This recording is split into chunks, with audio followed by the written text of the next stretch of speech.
ॐ अज्ञानतिमिरन्धस्य ज्ञानाञ्जनशलाकया चक्षुरुन्मीलितं येन तस्मै श्रीगुरुवे नमः। श्रीचैतन्यमनोभीष्टं स्थापितं येन भूतले स्वयं रूप कदा मह्यं ददाति सपदान्तिकम्। वन्देऽहं श्रीगुरो श्रीयुतपदकमलं श्रीगुरून् वैष्णवांश्च श्रीरूपं सग्रजातं सहगण रघुनाथान्वितं तं सजीवम् साद्वैतं सावधूतं परिजनसहितं कृष्ण चैतन्यदेवं श्रीराधा कृष्ण पादान् सहगण ललिता श्रीविशाखान्वितांश्च नमो विष्णुपदाय कृष्णपृष्ठाय भूतले श्रीमते भक्तिवेदान्त स्वामिन् इति नामिने नमस्ते सारस्वती देवे गौरवाणी प्रचारिणे निर्विशेष शून्यवादी पाश्चात्य देशतारिणे वाञ्छाकल्पतरुभ्यश्च कृपा सिन्धुभ्येव च पतितानां पावनेभ्यो वैष्णवेभ्यो नमः। ओम नमस्ते श्री पुंडरीकाय कृष्ण प्रेम प्रदाय श्रीमाधवेन्द्र सेवकाय महावदन्याय नमो महावदन्याय कृष्ण प्रेम प्रदायते कृष्णाय कृष्ण चैतन्य नाम्ने गौरतिषे नमः।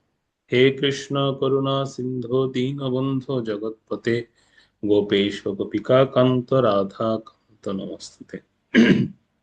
तप्त कांचन गौरांगी राधे वृंदावनेश्वरी वृषभानुसुते देवी प्रणमामि हरिप्रिय। जय श्री कृष्ण चैतन्य प्रभु नित्यानंद श्री अद्वैत गदाधर श्रीवासादि गौर भक्तवृंद। हरे कृष्ण कृष्ण कृष्ण हरे हरे हरे राम राम राम हरे हरे। ओम नमो भगवते वासुदेवाय। ओम नमो भगवते वासुदेवाय। ओम नमो भगवते वासुदेवाय। नारायणं नमस्कृत्यं नरं चैव नरोत्तमं देवीं सरस्वतीं व्यासं ततो जयमुदीरये। नष्टप्रायेषु भद्रेषु नित्यं भागवत सेवया भागवतमुत्तमं श्लोके भुक्तिर्भवति नष्टिकी। मूकं करोति वाचालं पङ्गुं लङ्घयते गिरिं यत्कृपातमहं वन्दे श्रीगुरुवे दीनतारिणं श्रीचैतन्य ईश्वरं परमानन्दमाधवम्। नमो विष्णुपदाय कृष्णपृष्ठाय भूतले श्रीमते जयपताका स्वामिनीति नामिने नमो आचार्यपदाय निताय कृपाप्रदायिने गौरखाधमुदाय मधुरप्रामोदाय। हरे कृष्ण। সাপ্তাহিক শ্রীমদ্ ভাগবতম পাঠচক্র ক্লাসে উপস্থিত সমস্ত ভক্তবন্ধুদের শ্রীচরণ কমল বন্দনা করছি। সবাইকে সুস্বাগতম জানাই আমাদের আজকের এই ক্লাসে। তো আমরা যথারীতি শ্রীমদ্ ভাগবতের দ্বিতীয় স্কন্দ নবম অধ্যায় থেকে অধ্যয়ন করছি ভগবানের বাণীর বর্ণনার মাধ্যমে উত্তর। তো তারই ধারাবাহিকতায় আমরা গত ক্লাস রিভিউতে শুনেছি যে কিভাবে পরীক্ষিত মহারাজের প্রশ্নের উত্তরে ছিল সুখদেব গোস্বামী পাদ তিনি উত্তর দিচ্ছেন কিভাবে একজন জীব তিনি এই স্পন্দন দশা প্রাপ্ত হন। যে প্রশ্নটা পরীক্ষিত মহারাজ করেছিলেন যে একজন জীবের স্পন্দন প্রাপ্ত হওয়ার মূল কারণটি কি। তো সেই বন্ধন প্রাপ্ত হওয়ার কারণ বলতে গিয়েই সুখদেব গোস্বামী তিনি একটি প্রসঙ্গ এখানে বলেছেন যে মায়ার গুণসমূহে অভিনিবিষ্ট হওয়ার কারণেই জীব বন্ধন প্রাপ্ত হয় বা অভিমান করে, আমি বা আমার এই স্বরূপে সে অভিমান করে। তো এবং এর থেকে মুক্তির উপায় গত ক্লাসে আমরা বলছিলাম যে এই বন্ধন থেকে মুক্তির উপায়টা কি বা সেটা কি হতে পারে। তো সে প্রসঙ্গে আজকে আমরা দেখব 4 নম্বর শ্লোক 3 নম্বর শ্লোকে সে প্রসঙ্গে আছে যে এই বন্ধন থেকে কখন একটা জীবের মুক্তি হয়। তো 3 নম্বর শ্লোকে আমরা যাই। শ্লোক এবং অনুবাদ পড়ুন।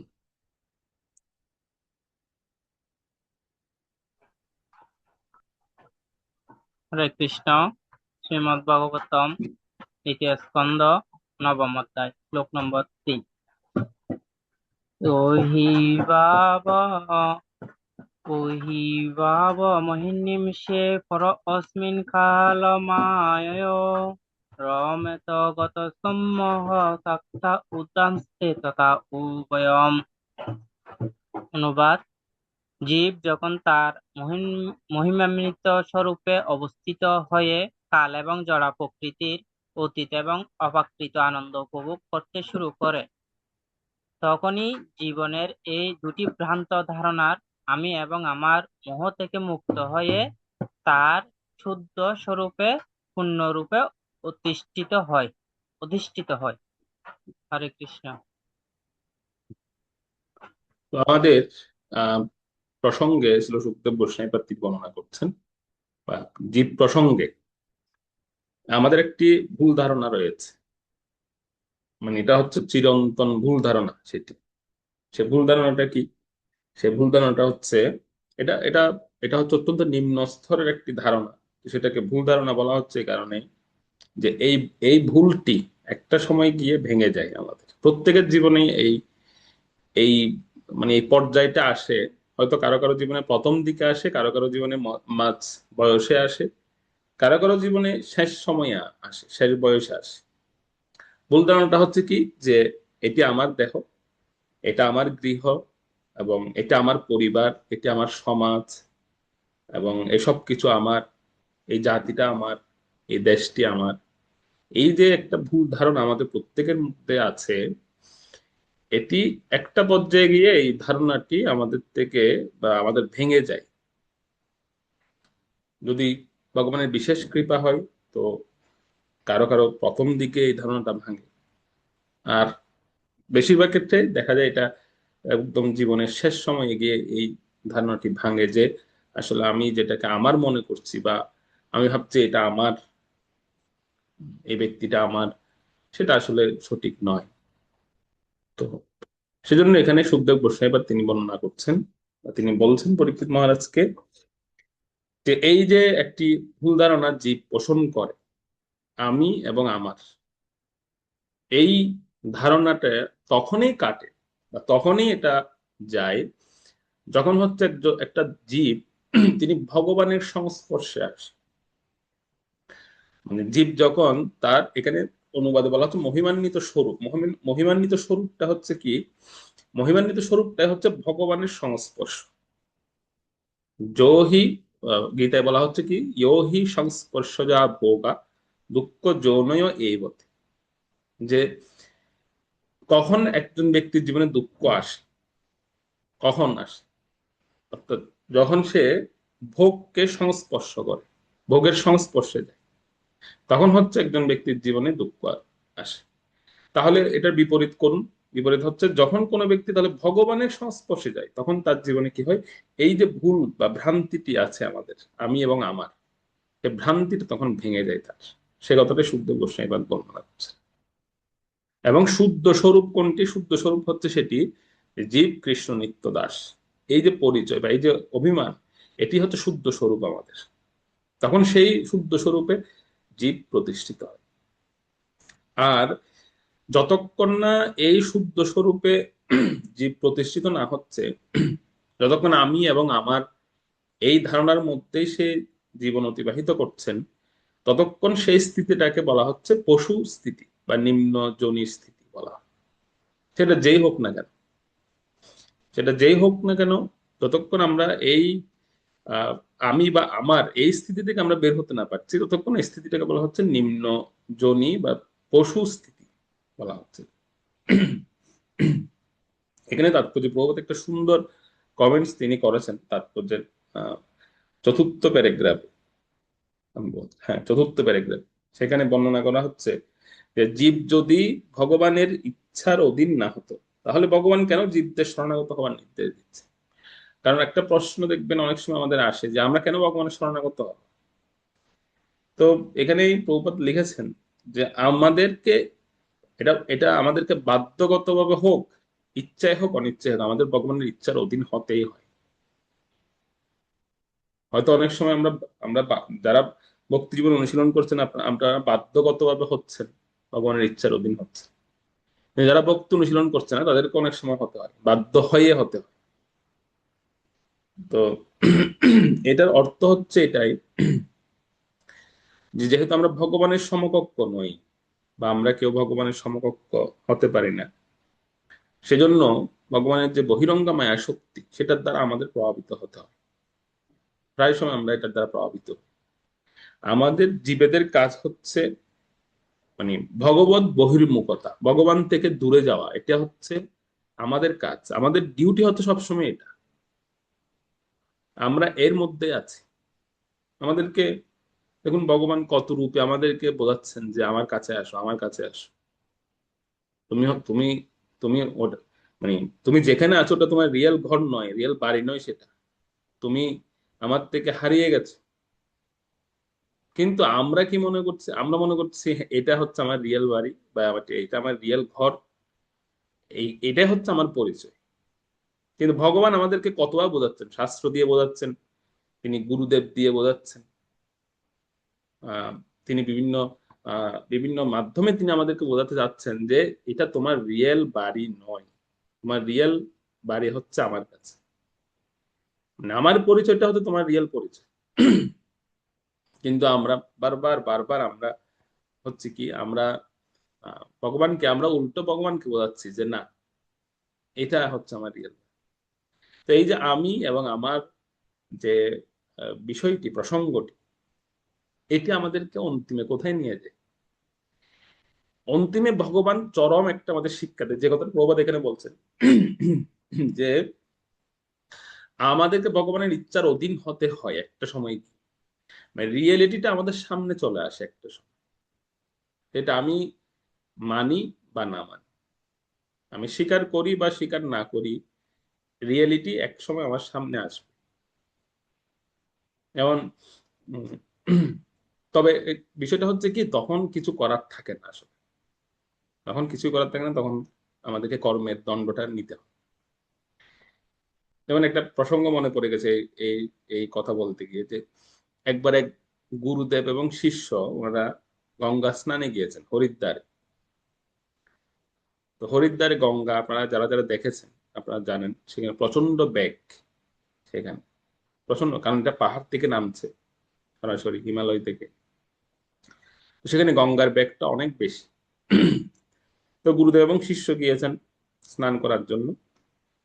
তো শিষ্য দেখতে পাচ্ছে যে হরিদ্বারে কিন্তু অনেক ঠান্ডা পড়ে, শীতকালে প্রচুর ঠান্ডা পড়ে, আর গরমের দিনেও ওখানে ঠান্ডা থাকে, যেহেতু হিমালয়ের পাদদেশে। তো শিষ্য দেখতে পাচ্ছে একটা কম্বল সে গঙ্গার জলে ভেসে আসছে, একটা সুন্দর মানে কম্বল আর কি। তো শিষ্য এটা দেখে গুরুদেব বলছে, গুরুদেব গুরুদেব, ওই যে কম্বল ভেসে আসছে, এই কম্বলটা যদি আমরা নিতে পারি, তাহলে আমাদের মোটামুটি শীতে এবার এবছর শীতটা মানে আমাদের কেটে যাবে, ভালোভাবে কাটবে। কারণ শীতে আশ্রম জীবন তো আমাদের বুঝতে পারছেন যে মানে সেরকম ব্যবস্থাপনা নেই। তো সেজন্য শীতকালে একটু কষ্ট হয় সেখানে। হম। তো সেই জন্য উনি শিষ্য চিন্তা করছে যে এটা যদি কম্বলটা আমরা নিতে পারি, কম্বলটা তো হয়তো কেউ ফেলে দিয়েছে, ওখানে তো অনেক এরকম দেখে, অনেক ধরুন অনেকে বিভিন্ন বস্তু, অনেকের জিনিসপত্র এরকম বেশি আসছে সেখানে দেখা যায়। তো সেরকম হয়তো কেউ দেখা যাচ্ছে কোনো ধনী ব্যক্তি বা কারো হয়তো এরকম কম্বল সে ফেলে দিয়েছে। তো শিষ্য গুরুদেবকে বলছে বারবার যা, এবং যে এটা নিয়ে আসলে ভালো হবে, নিয়ে আসতে ভালো। তো শিষ্য তো সাঁতার জানে না, সেজন্য গুরুদেবকে রিকোয়েস্ট করছে যে আপনি গিয়ে সাঁতার কেটে কম্বলটা নিয়ে আসুন। তো গুরুদেব তখন বলছে আরে দরকার নেই বাবা, আমরা আমাদের আশ্রমে যা আছে ওটা দিয়ে আমাদের চলে, এই কম্বল নেওয়ার কি দরকার আছে? তো শিষ্য বলছে আরে আশ্রমে যা আছে ওটা তো হচ্ছে পাতলা, এই কম্বলটা দেখা যাচ্ছে খুব মোটা, তো পাতলা কম্বল দিয়ে তো আর শীত মানে না, ওখানে প্রচন্ড শীত। আমি আমার একবার আমি একবার ডিসেম্বর মাসে গিয়েছিলাম হরিদ্বারে, গাড়ি থেকে, মানে গাড়িতে যতক্ষণ ছিলাম বুঝতে পারিনি। গাড়ি থেকে আমরা নেমেছি ওখানে ভোরবেলা, মানে 3টা, সাড়ে 3টার দিকে আমরা ওখানে নেমেছি। তো গাড়িতে বসেছিলাম, বুঝতে পারিনি, গাড়ি থেকে নামার সঙ্গে সঙ্গে বাইরে মনে হচ্ছে যেন সব জমে যাচ্ছে একদম। তখন আমি মানে তাপমাত্রা দেখলাম মোবাইল, তো দেখলাম 3 ডিগ্রি চলছে তখন সেখানে। মানে তাপমাত্রা হচ্ছে 3 ডিগ্রি, মোবাইলে শো হচ্ছে, হাত পা গুলো একদম জমে যাচ্ছে ওখানে। তো পরে তো অনেক কষ্ট টষ্ট করে সেখানে, মানে কোন রকমে আমরা কাটিয়েছি। সূর্যের আলো দেখা যায় দিনের 12টার পরে, সূর্যদেবকে দেখা গেছে। তো প্রচুর ঠান্ডা। তো তো সেজন্য শিষ্য বারবার গুরুদেবকে রিকোয়েস্ট করছে, গুরুদেব এই শীতে না হলে অনেক কষ্ট পেতে হবে, আপনি এটা নিয়ে আসুন। মানে এরকম শিষ্য অনেক সময় হয়, যে গুরুদেবকে যারা আদেশ করেন আর কি। তো সেরকম শিষ্য তিনি। তো তখন গুরুদেব শিষ্যের বেশি, মানে আরতিতে শিষ্য এরকম রিকোয়েস্ট করছেন। তো গুরুদেব কি করলেন, তিনি সাঁতার কেটে গেলেন কম্বলটাকে ধরার জন্য। তো ওখানে মানে এতটাই স্রোত, গুরুদেব সাঁতার জানেন, ভালো সাঁতার জানেন, তারপর ওনার অনেক কষ্ট হয়ে যাচ্ছে। তো উনি গিয়েছেন, গিয়ে কম্বলটাকে ধরেছেন। আর যেই ধরে কম্বলটাকে টান দিয়েছেন, দেখতে পেলেন সেটা কম্বল নয়, সেটা হচ্ছে একটা ভাল্লুক। পাহাড় থেকে, ওটা হয়তো জলের কারণে ওটা পড়ে গেছে ওখানে, জল, পাহাড়ে তো অনেক ভালুক থাকে। তো সে ভালুকটাই জলের মধ্যে ভেসে চলে যাচ্ছে। আর ভালুক কিন্তু খুব হিংস্র, বাঘের মতোই, খুব ডেঞ্জারাস কিন্তু ভালুক। তো যেই ভালুককে দেখেছে গুরুদেব, গুরুদেব তো বুঝতে পারছে যে আজকে ওনার দিন শেষ। আর ওটা জীবন্ত, মৃত নয়। মৃত হলে তাও একটা বিষয়, জীবন্ত ভালুক। তো গুরুদেব ভালুককে টানছে, ভালুক গুরুদেবকে টানছে। ভালুক চিন্তা করছে, বাহ, একটা তো খাবার পেলাম, জলের মধ্যে তো এতক্ষণ খাবার চালা যাচ্ছিলাম, তো একটা খাবার পেয়ে গেছি। সুতরাং দুজনের মধ্যে যুদ্ধ হচ্ছে প্রচন্ড। গুরুদেব ভালুককে টানছে, ভালুক গুরুদেব। তো শিষ্য পার থেকে জিজ্ঞেস করছে গুরুদেব, যে গুরুদেব কম্বলটা কি নেওয়া হয়েছে? তো গুরুদেব তখন বলছে যে হয়তো তোমার সঙ্গে এটা আমার শেষ কথা, এরপর আর কথা হবে কিনা জানি না। এরকম করে গুরুদেব বলছে। তো দেখতে পাচ্ছে একবার গুরুদেব জলের উপর উঠছেন, আরেকবার ওই, মানে ভালুকটাকে তো ভালো করে দেখা যাচ্ছে না, তার বডিটাকে দেখা যাচ্ছে। তো মনে হচ্ছে কম্বলটা উপরের দিকে উঠছে এরকম। খুব প্রচন্ড যুদ্ধ হচ্ছে। তো এবার শিষ্য আবার জিজ্ঞেস করছে, শিষ্য এবার জিজ্ঞেস নয়, শিষ্য এবার গুরুদেবকে বলছেন যে গুরুদেব ঠিক আছে থাক, আপনি মনে হয় এটা আনতে পারবেন না, মানে জলের এত স্রোত, থাক বাদ দেন, আপনি চলে আসেন, আমার কম্বল লাগবে না। এটা হয়তো, মানে এতক্ষণ এটা দেখে শিষ্য বুঝতে পারছে যে গুরুদেব এটা আনতে পারবে না। তো যখন এই কথাটা বলেছেন শিষ্য গুরুদেবকে, তখন গুরুদেব শিষ্যকে বলছে যে হে শিষ্য, আমি তো এতক্ষণ কম্বলটাকে ধরতে চাইনি, কম্বলটাকে তোমার কথাই ধরেছি। তো এখন এমন পরিস্থিতি হয়েছে যে আমি কম্বলটাকে ছেড়ে দিতে চাইলেও কম্বলটা আমাকে ছাড়ছে না, কম্বলটা আমাকে ধরে রাখছে। এবং বাস্তবতা সেটাই হলো, যে গুরুদেব ছেড়ে দিতে চাচ্ছেন বারবার, কিন্তু কম্বল গুরুদেবকে ছাড়ছে না। আর আসলে সেটা তো কম্বল নয়, সেটা হচ্ছে ভালু। কম্বল হলে তো ঠিক আছে ছেড়ে দিয়ে চলে আসতে পারত। এই প্রসঙ্গটা শুনে হয়তো আমাদের অনেকের মানে একটু হাসি পেতে পারে, বা আমাদের একটু এরকম লাগতে পারে, একটা জোকসের মতো মনে হতে পারে, যে কেমন বিষয়, কম্বলকে আমি ছাড়তে চাইছি, কম্বল আমাকে ছাড়ছে না। এরকম অনেক সময় শীতকালে আমাদের হয়, শীতকালে ভোরবেলা আমরা কম্বলকে ছেড়ে দিতে চাইলেও মনে হয় যেন কম্বলটা অনেক ভারী হয়ে গেছে, এরকম মনে হয়। শীতকালে বিশেষ করে হয় ভোরবেলা ওঠার সময়। তো এবং অনেকে বলে যে ভোরবেলা ওঠেননি কেন? তো বলা হয় যে তবু কম্বলটাকে অনেক কষ্ট করে ছাড়তে চাচ্ছি, কিন্তু কম্বল আমাকে ছাড়ছে না। তো এই এই প্রসঙ্গটা হচ্ছে একটা হয়তো জোকস হিসেবে নিতে পারেন, কিন্তু এটা, এই কাহিনীটা থেকে একটা শিক্ষা হচ্ছে এই, এই যে আমি বা আমার যে বিষয়টা এখানে বর্ণনা করা হচ্ছে, শুদ্ধ গোস্বামী বর্ণনা করছেন, এই বিষয়টা হচ্ছে অনেকটা সেই ভাল্লুকের মতো, দেখতে খুব আকর্ষণীয় মনে হয়, জড় মায়া, বা এই যে জড় একটি ভ্রান্ত ধারণা, সেই ভ্রান্ত ধারণাটি প্রথম অবস্থায় আমাদের কাছে ভ্রান্ত বলে মনে হয় না।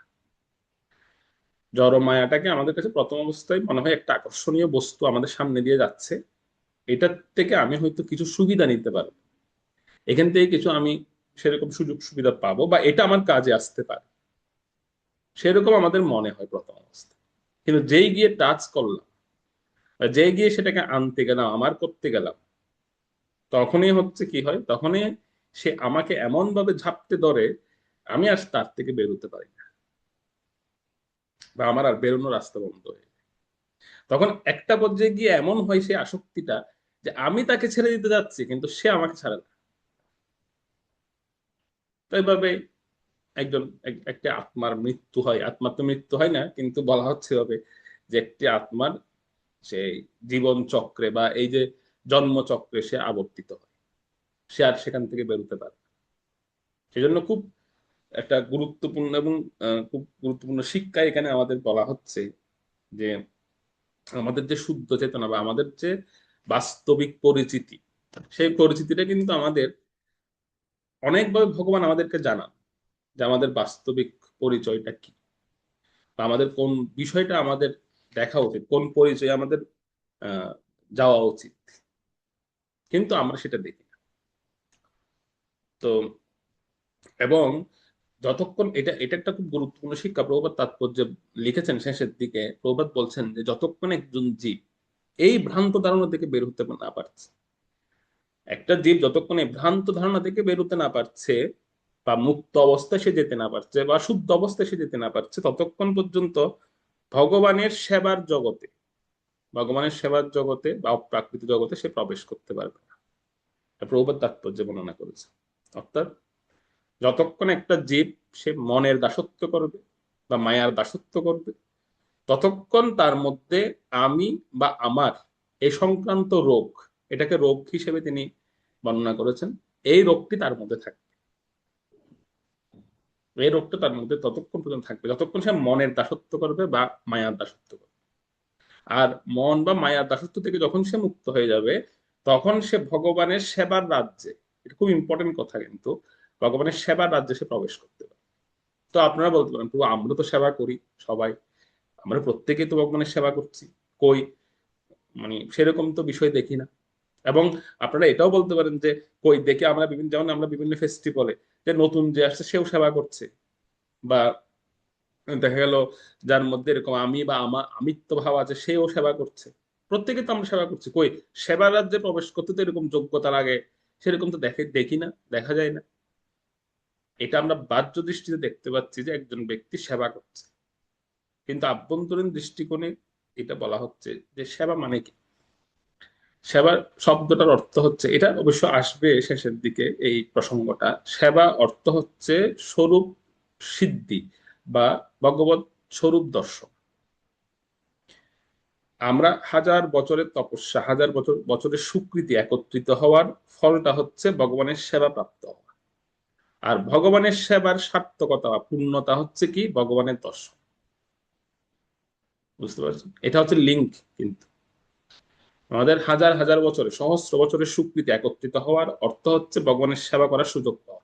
এই যে আপনারা যে ভগবানের সেবা করার বিভিন্ন সুযোগ পান, বা আমরা যে সুযোগ পাই বিভিন্ন অনুষ্ঠান আদিতে বা বিভিন্ন সময় আমরা ভগবানের সেবা করার সুযোগ পাচ্ছি, এটা হচ্ছে আমাদের হাজার কোটি বছরের স্বীকৃতি একত্রিত হওয়ার ফল আমরা পাচ্ছি।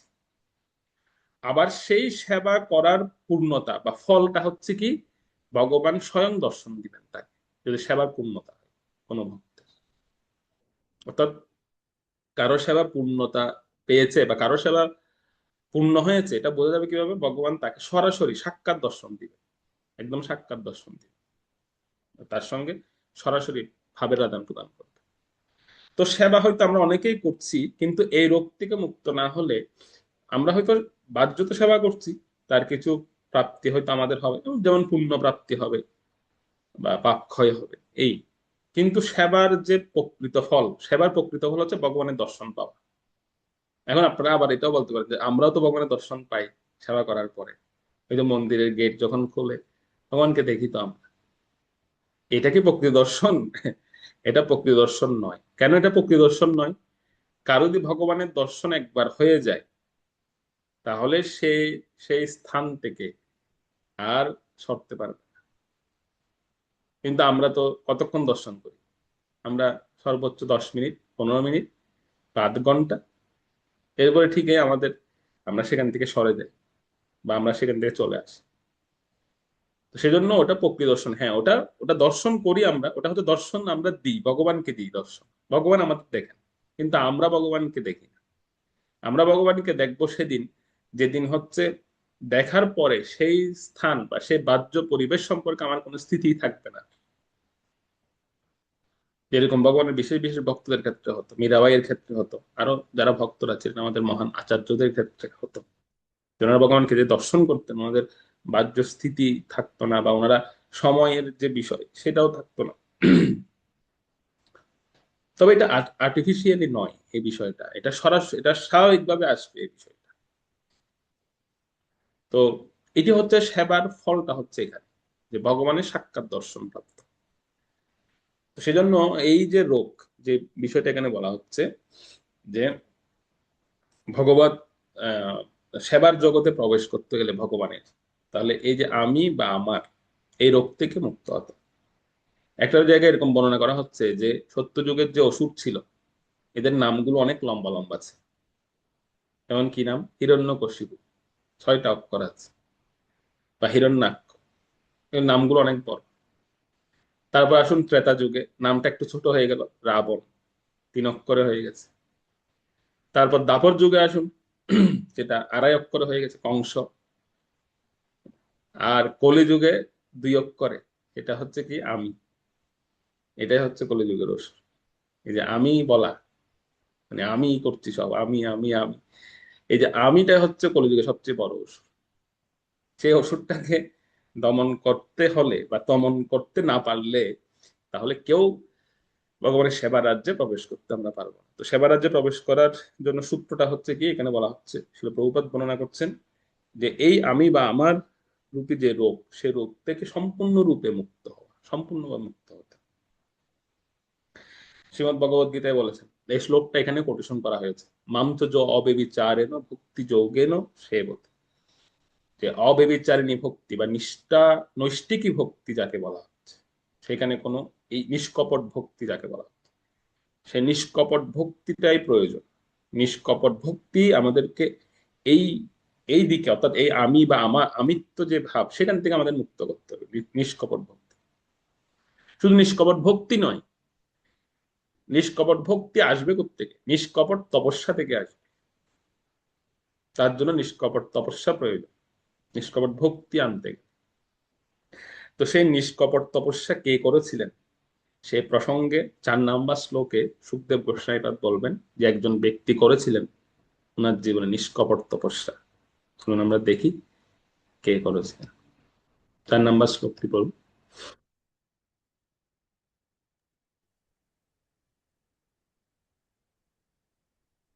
হরে কৃষ্ণ। শিবায় কৃষ্ণ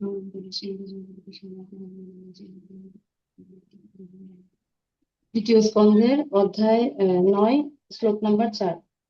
আত্মতত্ত্ব বিশুদ্ধি অর্থম ইয়ৎ আহ ভগবান কৃতম ব্রহ্মণে দর্শয়ন রূপম অব্দালিক ব্রতাবৃতঃ। অনুবাদ: হে রাজন, ব্রহ্মার ভক্তিময় নিষ্কপট তপস্যায় অত্যন্ত প্রসন্ন হয়ে পরমেশ্বর ভগবান তার সম্মুখে নিজের শাশ্বত দিব্যরূপ প্রকাশ করলেন। বদ্ধ জীবদের পবিত্র করার এইটি হচ্ছে অভীষ্ট লক্ষ্য। হরে কৃষ্ণ। তো তিনি কে? সুখদেব গোস্বামী বললেন তিনি হচ্ছেন আর কেউ নন, তিনি হচ্ছেন আমাদের আদি পিতা বা সৃষ্টিকর্তা ব্রহ্মা। ব্রহ্মা তিনি নিষ্কপট তপস্যা করেছেন। অত্যন্ত, মানে খুব গুরুত্বপূর্ণ একটি শব্দ, নিষ্কপট তপস্যা। এই প্রসঙ্গে আমাদের অনেক আচার্যরা কিন্তু অনেকগুলো কোটেশন দিয়েছেন। আমি সময়ের কারণে হয়তো সে সবগুলো বলতে পারছি না, আপনাদের হয়তো সম্ভব হবে না, কিন্তু এই প্রসঙ্গে অনেক সুন্দর কোটেশন আছে এই নিষ্কপট তপস্যা নিয়ে। এটা অত্যন্ত গুরুত্বপূর্ণ একটি শব্দ। যে এই যে নৈষ্ঠিকী ভক্তি আসার মানে উৎসটা কি, নৈষ্ঠিকী ভক্তি আসার উৎসটাই হচ্ছে নিষ্কপট তপস্যা। নিষ্কপট তপস্যাটা কেমন? নিষ্কপট তপস্যাটা হচ্ছে যে, যেমন ব্রহ্মাজি এখানে উনি নিষ্কপট তপস্যা করেছিলেন, এখানে বর্ণনা করা হচ্ছে। কিভাবে নিষ্কপট তপস্যা করেছেন? তপস্যার মধ্যে কোন রকম কপটতা না রাখা। অর্থাৎ এই যে ভগবান বা ভগবত সম্বন্ধীয় যে বিষয় বা যে ধারণা, সেটা অর্থাৎ অর্থাৎ যেটাকে আমরা ভক্তিযোগ বলি, ভক্তিযোগ, এটা নিষ্কপটে সম্পাদন করা, কোনো কপটতা না রেখে সম্পাদন করা। বা কোনো কিছু প্রাপ্তির জন্য। যেমন বেশিরভাগ ক্ষেত্রে হয়তো আমরা ভক্তি অনুশীলন করি কোনো কিছু প্রাপ্তির জন্য বা কোনো কিছু পাওয়ার জন্য, কিন্তু এখানে যে নিষ্কপট তপস্যার কথা বলা হচ্ছে, যে তপস্যায় কোনো রকম কপটতা না রাখা। যেমন আমাদের দীক্ষার সময় আমাদের গুরুদেব, আমাদের গুরুবর্গরা আমাদেরকে অনেকগুলো তপস্যার কথা বলেন, অনেকগুলো বিধি নিষেধের কথা বলেন, অনেকগুলো নিয়মের কথা বলেন। তো সেই বিষয়গুলো আমাদেরকে যথাযথভাবে পালন করা, বা সেই বিষয়গুলো আমাদেরকে আমরা কতটুকু করছি, কতটা অনুগত হয়ে করছি, এইটাই হচ্ছে নিষ্কপট তপস্যা। যিনি যিনি যিনি যতটা কপটতাহীন ভাবে তিনি করছেন, পালন করছেন, তিনি ততটা এই যে শুদ্ধ ভক্তির দিকে বা নৈষ্ঠিকী ভক্তির দিকে তিনি এগিয়ে যাচ্ছেন। কিন্তু এখনকার সময়টা হয়ে গেছে কি, সেটা একটু বলি, সেটা হচ্ছে কি, যে এখন তপস্যাটা করে করে, মানে বলে বলে করাতে হয়। একটা সময় এই জিনিসটা ছিল না। একটা সময় তপস্যা করার জন্য বলতে হতো না। একটা সময় মানুষ জন্মলগ্ন থেকেই তাদের একটা মাইন্ড সেট আপ হয়ে যেত যে আমাকে একটা নির্দিষ্ট সময় আমাকে অবশ্যই তপস্যা করতে হবে। যেমন এটা বৌদ্ধ ধর্মে এখনো আছে।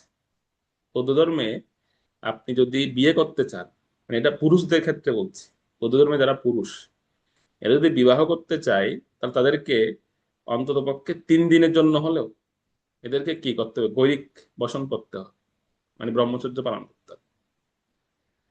এটা বৌদ্ধ ধর্মে এখনো আছে, কিন্তু আমাদের সনাতন ধর্মে সেরকম কোনো বিধান, যদি যদি আছে সনাতন ধর্মের, সনাতন সংস্কৃতিতে, কিন্তু আমরা পালন করি না সেটা। তো বিষয়টা হচ্ছে এটা যে আমাদের সংস্কৃতি থেকে এই যে তপস্যা বিষয়টা উঠেই গেছে বলতে গেলে। এটা এখন বলে বলে করাতে হয়, বা এটাকে জোর দিয়ে করাতে হয়। তো বলে করানো বা জোর দিয়ে করানো, এটার মধ্যে কিন্তু মানে এটাকে নিষ্কপট তপস্যা বলা হয়। এটাকে নিষ্কপট তপস্যা বলা হয়, কারণ এটা কিছুদিন পরে গিয়ে বিরক্তির কারণ হয়। তখন দেখবেন গুরুদেবকে দেখলেই বিরক্তি লাগে, আরে বাবা গুরুদেব সামনে পড়ে গেছেন, তপস্যা করতে হবে। তখন গুরুদেবকে আমাদের কাছে বিরক্তি মনে হয়। বা ভগবত ভক্তির নাম শুনলেই বিরক্তি মনে হয়। এই যে আমাদের অনেক ভক্তগণের সন্তানেরা আহ ভক্ত হচ্ছে না কেন, তারা ভক্তি যোগে মানে আকর্ষিত হচ্ছে না কেন, তারা ভক্তি যোগের প্রতি আকৃষ্ট হচ্ছে না কেন? দেখুন, মা বাবা ভক্ত, কিন্তু সন্তানাদি তারা বেশিরভাগ ক্ষেত্রে দেখা যাচ্ছে অভক্ত হয়ে যাচ্ছে,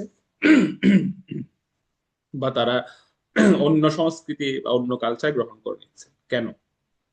এর কারণটা হচ্ছে আমরা তাদের মধ্যে তপস্যার বিষয়টাই প্রবেশ করাতে পারি। তপস্যার যে একটা গুরুত্ব আছে, বা তপস্যাটা কেন করা প্রয়োজন, সেটাই আমরা তাদের মধ্যে দিতে পারি। প্রথমত হচ্ছে হয়তো আমরা নিজেরাও কঠোর সেরকম নিষ্কপট তপস্যা আমরা করি না। আর দ্বিতীয়ত হচ্ছে আমরা যদি করেও থাকি, আমরা সেই জিনিস তাদের মধ্যে দিতে পারি। যেমন কয়েকদিন আগে আমি বলছিলাম যে আমি একটা কোর্স মানে করছিলাম, আমাদের একটা কোর্স হচ্ছিল, তো সেটা শেষ হয়ে গেছে। তো লাস্ট যে আমাদের যে প্রেজেন্টেশন ছিল শেষে, তো সেখানে একটা প্রসঙ্গে আমরা প্রেজেন্টেশন করছিলাম, মানে এটা এটা একটা গবেষণা আমরা মানে করছিলাম এভাবে, যে আমাদের ভক্ত গোষ্ঠীতেও 2 ধরনের ভক্ত এরকম দেখা যায়। একটা হচ্ছে খুব সেলফিশ ভক্ত, আরেক শ্রেণী হচ্ছে তারা স্প্রিডি, খুব স্প্রিডি ভক্ত। তো এটা আমি উভয় ক্ষেত্রে বলছি, এটা গৃহস্থ আশ্রম ব্রহ্মচারী আশ্রম বলে কোনো কথা নেই, এটা উভয় আশ্রমে আছে। উভয় আশ্রমে সেলফিশ ভক্ত এবং স্প্রিডি ভক্ত আছে। সেলফিশ কারা? সেলফিশ হচ্ছে, ধরুন ধরুন আমি আমি ব্রহ্মচারী দিয়ে উদাহরণ দিচ্ছি। যেমন কিছু কিছু ব্রহ্মচারী আছে দেখবেন এরকম, যে তারা বলবে যে ঠিক আছে, আমার মর্নিং প্রোগ্রাম খুব ভালোভাবে আমি করেছি, জব করেছি, মঙ্গল আরতি করেছি, প্রসাদ পেয়েছি, ভাগবত শুনেছি, এবার আমি সুন্দর করে রুমে গিয়ে একটু ঘুমিয়ে পড়ি, আমার আর কিছু করতে হবে। এরকম এরকম কিছু আশ্রমবাসী আছে, যে মর্নিং প্রোগ্রাম কমপ্লিট, ঠিক আছে, আমি মায়া থেকে মুক্ত, সুতরাং আমার আর কিছু করতে হবে না, আমি এখন রুমে গিয়ে ঘুমিয়ে পড়বো সুন্দর করে। এরাও সেলফিশ ক্যাটাগরিতে পড়ে যাচ্ছে। আবার কিছু কিছু, আবার আর গৃহস্থদের ক্ষেত্রে কোনটা সেলফিশ করবে, কিছু কিছু গৃহস্থ ভক্ত আছে দেখবেন, তারা ভাবে কি, বা আমি আমার পরিবার আমার আহ, আমার ব্যবসা বা আমার চাকরি, এসব নিয়ে আমি ভালো আছি, প্রভাত পাচ্ছি, আদর্শ গৃহস্থ জীবন পালন করছি, আমার আর কিছু করার দরকার নেই, এটাই ভালো। এইটা ওনারাও হচ্ছে সেলফিশ ক্যাটাগরি। এবার স্পিরিডি কারা? স্পিরিডি হচ্ছে, যেমন ধরুন, যদি সে ব্রহ্মচারী আশ্রমে থাকে, সে কি করবে? হ্যাঁ, সে খুব ভালো মর্নিং প্রোগ্রাম করবে, সাধনা করবে, করার পরে এবার তিনি কি করবেন? তিনি এরপরে এসে ঘুমিয়ে পড়বেন না, যে আমার মর্নিং প্রোগ্রাম হয়ে গেছে মানে আমি কমপ্লিট, আমি এখন ঘুমিয়ে পড়ি, সেরকম না। উনি এবার সেটা অন্য 10 জনের মাঝে কিভাবে দেওয়া যায় সেই চিন্তা করবেন। উনি ক্লাস নোট করবেন, উনি বিভিন্ন শাস্ত্র গ্রন্থ থেকে সার বিষয়গুলো বের করে আনবেন, এনে সেটা অন্যদের মাঝে কিভাবে দেওয়া যায় সে প্ল্যানিং করবেন, তিনি বসে থাকবেন না। তো এরা হচ্ছে স্পিরিটি ভক্ত, অর্থাৎ তারা চিন্তা করে কি, যে হ্যাঁ আমি মর্নিং প্রোগ্রাম করছি বা আমি ভালো সাধনা করছি, তার অর্থ এই নয় যে আমার কাজ হয়ে গেছে, আমি উদ্ধার হয়ে যাচ্ছি, বাকিদের চিন্তা করে আর লাভ। তিনি অন্যদের চিন্তাও করবেন, অন্যদের জন্য তিনি পরিশ্রম করবেন, অন্যদের জন্য তিনি শাস্ত্র গ্রন্থ থেকে সার বিষয় বের করে আনবেন অন্যদের দেওয়ার জন্য, এবং সেটা তিনি বিতরণ করবেন। তো সেরকম অনেক ভক্তরা ভক্তদের আমরা দেখতে পাই যে যারা এরকম এইভাবে অন্যদের জন্য চিন্তা করছেন, যেমন আমাদের আচার্যরা দেখি, ওনাদের ওনাদের সময়টা ওনারা কিভাবে অতিবাহিত করেছে, ওনারা নিজেদের জন্য চিন্তা করেন। এটা হচ্ছে স্পিরিট ভক্ত।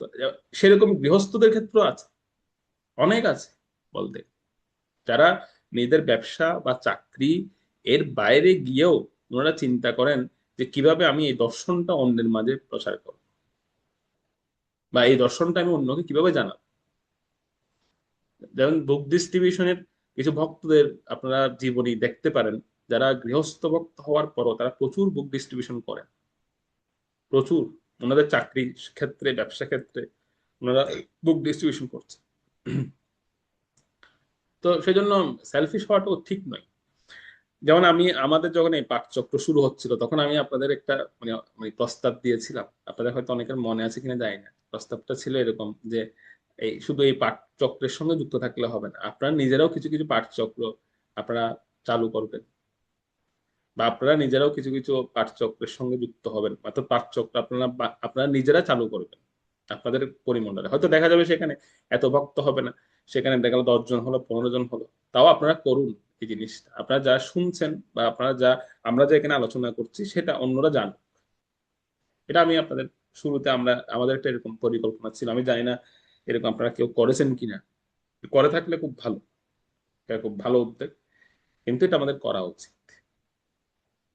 তো সেজন্য এখানে যে জিনিসটা বলতে, এই যে আমরা সাধনার প্রতি বা আমাদের নিষ্কপট তপস্যাটা কেন হয় না, এটাও একটা মুখ্য কারণ। আমাদের সন্তানাদিরা যে তপস্যার প্রতি মানে অনাগ্রহ তাদের, এটার কারণটা হচ্ছে এরকম যে আমরা অনেকটা সেলফিশ হয়ে যাচ্ছি, যে আমি নিজে সাধনা করছি, বাবা থাক, ওরটা ওর দেখুক, ওরটা আমি দেখার দরকার নেই, ওর মঙ্গল ও চিন্তা করুক। কিন্তু না, সেরকম বিষয়টা নয়। তো এখনকার সময় যে দুঃখের বিষয়টা হচ্ছে যে এখন সাধনা বা তপস্যাটা বলে বলে করাতে হয়, কিন্তু একটা সময় আমাদের কালচারটা এমন ছিল না। আমাদের কালচারই ছিল এমন যে আমাদেরকে এটা করতে হবে, এটা বাধ্যতামূলক, এটা আমার জীবনের মঙ্গল বয়ে আনবে, বা এটা আমার জীবনের একটা মানে, যেরকম 5টি মৌলিক বিষয় আমরা বলি, অন্ন, বস্ত্র, বাসস্থান, শিক্ষা টিক্ষা, এইসব। তো সেরকম একটা মৌলিক বিষয় হচ্ছে এটা, এই তপস্যা জীবন, এটা আমাকে করতেই হবে। তো সেজন্য ব্রহ্মাজি যেহেতু নিষ্কপটভাবে তিনি তপস্যা করেছিলেন, নিষ্কপটভাবে তিনি তপস্যায় রত হয়েছিলেন, ওনার নিষ্কপট তপস্যায় ভগবান সন্তুষ্ট হয়ে ভগবান ওনাকে, ওনার ভগবানের যে দিব্য স্বরূপ আহ বা ভগবানের যে শাশ্বত রূপ, সেটি ব্রহ্মাজির সামনে ভগবান প্রকাশ করেছিলেন, ব্রহ্মাজির সামনে ভগবান প্রকাশ করেছে। তবে এই যে এই যে ব্রহ্মাজির যে নিষ্কপট তপস্যা, এই তপস্যার পূর্বে কিছু বিষয় ব্রহ্মাজির সঙ্গে ঘটেছে। এমন নয় যে চ্যালেঞ্জ আসবে না, চ্যালেঞ্জ প্রত্যেকের জীবনে আসবে। এই যে বললাম, এখন তপস্যা করতে বললেই মানুষ ভয় পেয়ে যায়, তখন গুরুদেব থেকে দূরে, তখন হচ্ছে ভক্তিযোগ থেকে দূরে। তো চ্যালেঞ্জ আসবে আমাদের জীবনে, কিন্তু চ্যালেঞ্জটা মোকাবেলা করা যাবে কিভাবে, তো কিভাবে আমরা মোকাবেলা করতে পারি সে প্রসঙ্গে বলা হবে পরবর্তী শ্লোকগুলোতে। তো ব্রহ্মার জীবনে এরকম চ্যালেঞ্জ এসেছিল, তখন তিনি তপস্যা করতে যাবেন তখন। তো সেটা কি এসেছিল আমরা দেখি, 5 নম্বর শ্লোক, 5 নম্বর শ্লোকটি পড়ি। হরে কৃষ্ণ। শ্রীমদ্ ভাগবতম দ্বিতীয় স্কন্ধ নবম অধ্যায় শ্লোক নং 5। সয়াদিদেব জগতাং পরো গুরুঃ স্বাধীন চমৎকার শিক্ষয় সাক্ষাৎ যক্ষথা তাম নাদ্যগচ্ছাদৃশমাদ্র সম্মতঃ প্রপঞ্চ নির্মাণ বিধিয় যদ্ভবাৎ। অনুবাদ: প্রথম গুরু এবং ব্রহ্মাণ্ডের সর্বশ্রেষ্ঠ জীব হওয়া সত্ত্বেও ব্রহ্মা তার কমলাসনে উৎস খুঁজে পেলেন না, এবং জড়জগতের সৃষ্টি করার বিষয়ে তিনি যখন চিন্তা করছিলেন তখন তিনি বুঝে উঠতে পারেননি কিভাবে এই কার্য শুরু করা যায়। তিনি বুঝতে পারেননি কোন পন্থায় এই কার্য সম্পাদন করা যায়। হরে কৃষ্ণ। প্রণাম প্রভু। এই যে বুঝতে না পারা বা এই যে বিভ্রান্ত হওয়া, এটি একটা জিনিস আমাদেরকে মানে বলে প্রমাণ করে, সেটি হচ্ছে একটা প্রশ্ন ছিল। ঠিক আছে, আপনাদের মনে আছে কিনা আমি জানি না। দ্বিতীয় অষ্টম অধ্যায়ে, স্কন্দের অষ্টম অধ্যায়ে 8 নম্বর শ্লোকে একটা প্রশ্ন পরীক্ষিত মহারাজ জিজ্ঞেস করেছিলেন যে ভগবান এবং জীবের দেহের মধ্যে পার্থক্য, ভগবানের দেহ আর জীবের দেহ। তো ভগবানের যে দেহ সেটি হচ্ছে অন্তরঙ্গা শক্তির দ্বারা প্রকাশিত, তা আমরা পাই। আর জীবের যে দেহ সেটা হচ্ছে বহিরঙ্গ শক্তির একটি প্রকাশ। সেই বিষয়টা কিন্তু এখানে বোঝানো হচ্ছে যে ব্রহ্মাজি তিনি কমলাসনে যে ওনার যে জন্ম হয়েছে পদ্মের মধ্যে, উনি সেই বিষয়টাই খুঁজে বের করতে পারছিলেন না। এটি হচ্ছে জীবের একটা সীমাবদ্ধতা। ভগবানের এই সীমাবদ্ধতা নেই, এটা আমাদের জীবেদের মধ্যে আছে, যেহেতু আমরা বহিরঙ্গ শক্তির প্রকাশ। তা আমাদের সীমাবদ্ধতা হচ্ছে আমরা আমাদের উৎসটা খুঁজে পাই না। তো ব্রহ্মাজি ওনার উৎস খুঁজে পাচ্ছিলেন না, যে আমি এই পদ্মের মধ্যে কিভাবে আমি আসলাম, বা পদ্মের মধ্যে আমি এটা এটা এই স্থানটা কি প্রথমত চিন্তা করছে, যে এটা আমি কোথায় আছি, এটা আমি কোথায় বসে আছি। প্রথমত ওনার এই স্থানটা সম্পর্কে একটা বিভ্রান্তি ওনার এসেছিল, যে উনি কোথায় আছেন, বা উনি এটা কোথায় তিনি অবস্থান করছেন। উম ওনার যে আসন, এই আসনটা কিভাবে উৎপন্ন হলো, উনি সেটার উৎসটা খুঁজে পাচ্ছিলেন না। বলা হয় থেকে ব্রহ্মাদি তিনি এই আসন খোঁজার জন্যই তিনি পদ্মনাল, যে পদ্মের উপর ওনার জন্ম হয়েছিল, সে পদ্মনালের মধ্যে দিয়ে তিনি প্রবেশ করেছেন, যে এটার উৎস খুঁজে বের করার জন্য। সেখানে ব্রহ্মাজির 100 বছর চলে গেছে, অর্থাৎ সেখানে ব্রহ্মাজির মৃত্যু হয়ে গেছে, আবার আবার ওনার পুনরায় জন্ম হলো। তো তখন তিনি এই উৎস খুঁজে পাচ্ছিলেন না। তিনি কোথার থেকে, অর্থাৎ এই পদ্মটা কোন স্থান থেকে উত্থিত হয়েছে। আমরা তো এখন খুব সহজে পড়ে ফেলছি যে গর্ভদোষায়ী বিষ্ণুর নাভি কমল থেকে পদ্ম নির্গত হয়ে সে পদ্মের মধ্যে ব্রহ্মাজি প্রকটিত হয়েছে, এটা তো আমরা পড়ে ফেলছি। কিন্তু ব্রহ্মাজি যার জন্ম হয়েছিল, দেখুন চারিদিকে অন্ধকার, কিচ্ছু দেখা যাচ্ছিল না, কোনো কিছু দেখতে পাচ্ছিলেন না। চারিদিকে অন্ধকার, শুধু একজন ব্যক্তি, একজন ব্যক্তি সেখানে বসে আছে। একবার চিন্তা করে দেখুন যে আহ, অর্থাৎ ব্রহ্মাজির স্থানে গিয়ে আমাদের ভাবতে হবে, এটা আমাদের স্থান থেকে ভাবলে হবে না। ব্রহ্মাজির জায়গায় গিয়ে ভাবুন যে এমন একটা পরিবেশ, সমুদ্র, ধরুন সমুদ্র, চারিদিকে অন্ধকার, আর আমি একটা পদ্ম ফুলের উপর বসে আছি, জল টলমল করছে, কোথাও কেউ নেই। কেমন হবে বিষয়টা? ব্রহ্মাজির এরকম মনে হচ্ছে, তিনি নিজেকে খুব একা বোধ করছিলেন।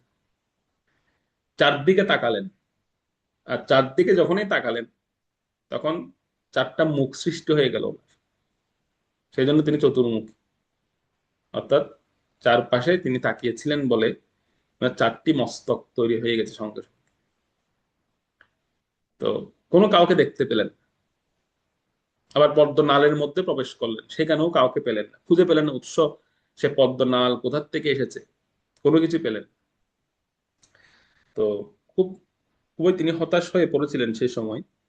কোনো মানে তিনি চিন্তা করছিলেন আমি কোন পন্থায় এগোলে আমি বুঝতে পারবো যে আমার কেন জন্ম হলো, কি উদ্দেশ্য নিয়ে আমার জন্ম হয়েছে, বা আমার আমার আমার কার্যটা কি হবে এখানে, আমি কি কাজ করব, আমি আমি কি কাজটা করার জন্য আমি এসেছি।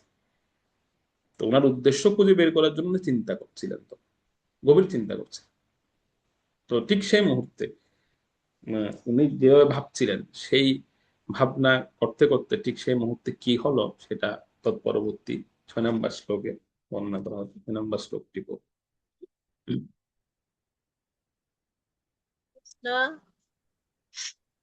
শ্লোক নং 6 সচিন্তনায়ান দ্বিয়াক্ষরম একদাম্বসি উপসৃণাদ্দিগতিম বচ বিভু সংস্পর্শেষু জাত ষোড়শা একবিংশাম নিষ্কিঞ্চনানম নিপজাত্থানম বিধু। অনুবাদ: তিনি যখন এভাবে চিন্তা করছিলেন, তখন জলের মধ্য থেকে দুটি অক্ষর দুইবার উচ্চারিত হতে শুনতে পেলেন। সেই শব্দের প্রথম বর্ণটি সংস্পর্শ বর্ণের ষোড়শ অক্ষর অর্থাৎ ত, এবং দ্বিতীয় বর্ণটি সংস্পর্শ বর্ণের একবিংশ অর্থাৎ প। হে রাজন, এই তপ শব্দটি নিষ্কিঞ্চন ত্যাগীর একমাত্র ধন বলে পরিজ্ঞাত। হরে কৃষ্ণ, প্রণাম। তো ব্রহ্মাজি যখন এভাবে তিনি চিন্তা করছিলেন যে তিনি কি করবেন, তখন তিনি 3বার দুটি বর্ণের সমষ্টি 3বার শুনতে পেলেন। 3বার জলের মধ্যে দেখে, জলের যে সমুদ্রে যে জল, সেই যে বুদ বুদ হচ্ছিল চারিদিকে, তার মধ্যে থেকে তিনি 3বার এই দুটো বর্ণের সমষ্টি শুনতে পেলেন। একটা হচ্ছে ত আর একটি হচ্ছে প, অর্থাৎ তপ। এভাবে 3বার তিনি শুনতে পেলেন।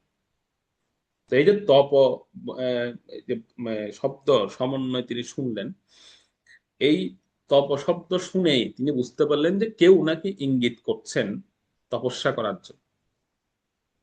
এটি হচ্ছে একজন বিচক্ষণ ব্যক্তির লক্ষণ, যেহেতু তিনি সৃষ্টির আদি জীব বা তিনি সৃষ্টির আহ, প্রথম সৃষ্ট জীব ভগবানের।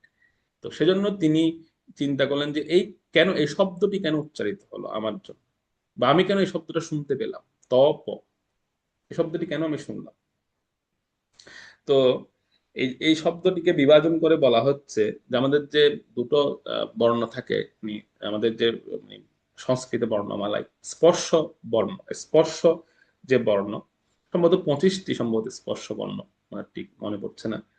তো সেখানের মধ্যে ষোড়শ শব্দ অর্থাৎ 16 নম্বর শব্দটি হচ্ছে ত, আর 21 নম্বর একবিংশতি শব্দটি হচ্ছে প।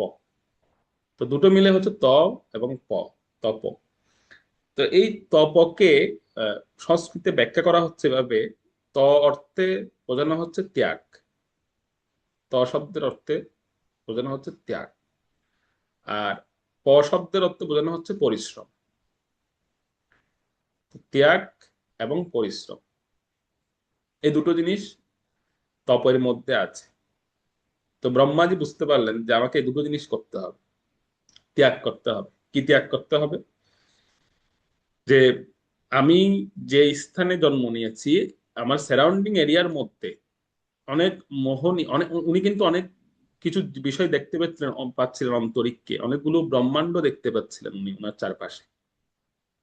সবসময় যে অন্ধকার দেখছিলেন তা না, মাঝে মাঝে কিছু এরকম বিভিন্ন গ্রহমণ্ডলী দেখছিলেন তিনি।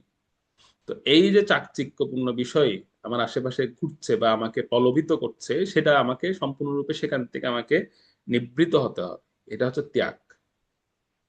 আর পরিশ্রম করতে হবে কি? তপস্যা করতে হবে, সাধনা করতে হবে, সাধনারূপী পরিশ্রম আমাকে করতে হবে। তো তপের মধ্যে দুটো বিষয় নিহিত থাকে, একটি হচ্ছে ত্যাগ এবং পরিশ্রম। তো তপস্যা শব্দের অর্থ হচ্ছে এটি। তপস্যা মানে হচ্ছে কিছু নির্দিষ্ট বিষয় ত্যাগ করা, যেগুলো ইন্দ্রিয় গ্রাহ্য বা ভোগের বিষয়, বা আমাদেরকে ভগবত ভক্তি থেকে বিমুখ করে দেয়, সেই বিষয়গুলো ত্যাগ করা আর সাধনার উদ্দেশ্যে পরিশ্রম করা, এটার নামই হচ্ছে তপস্যা। তো প্রশ্ন হচ্ছে, এই তপস্যাটা কি আমাদের জন্য প্রযোজ্য, বা তপস্যাটা আসলেই কি আমাদের বৈদিক শাস্ত্রে সেরকম কেউ করেছিলেন? হ্যাঁ, অনেকে করেছে, শুধু একজন দুজন, বা এটা এটা একটু নতুন বিষয় নয়।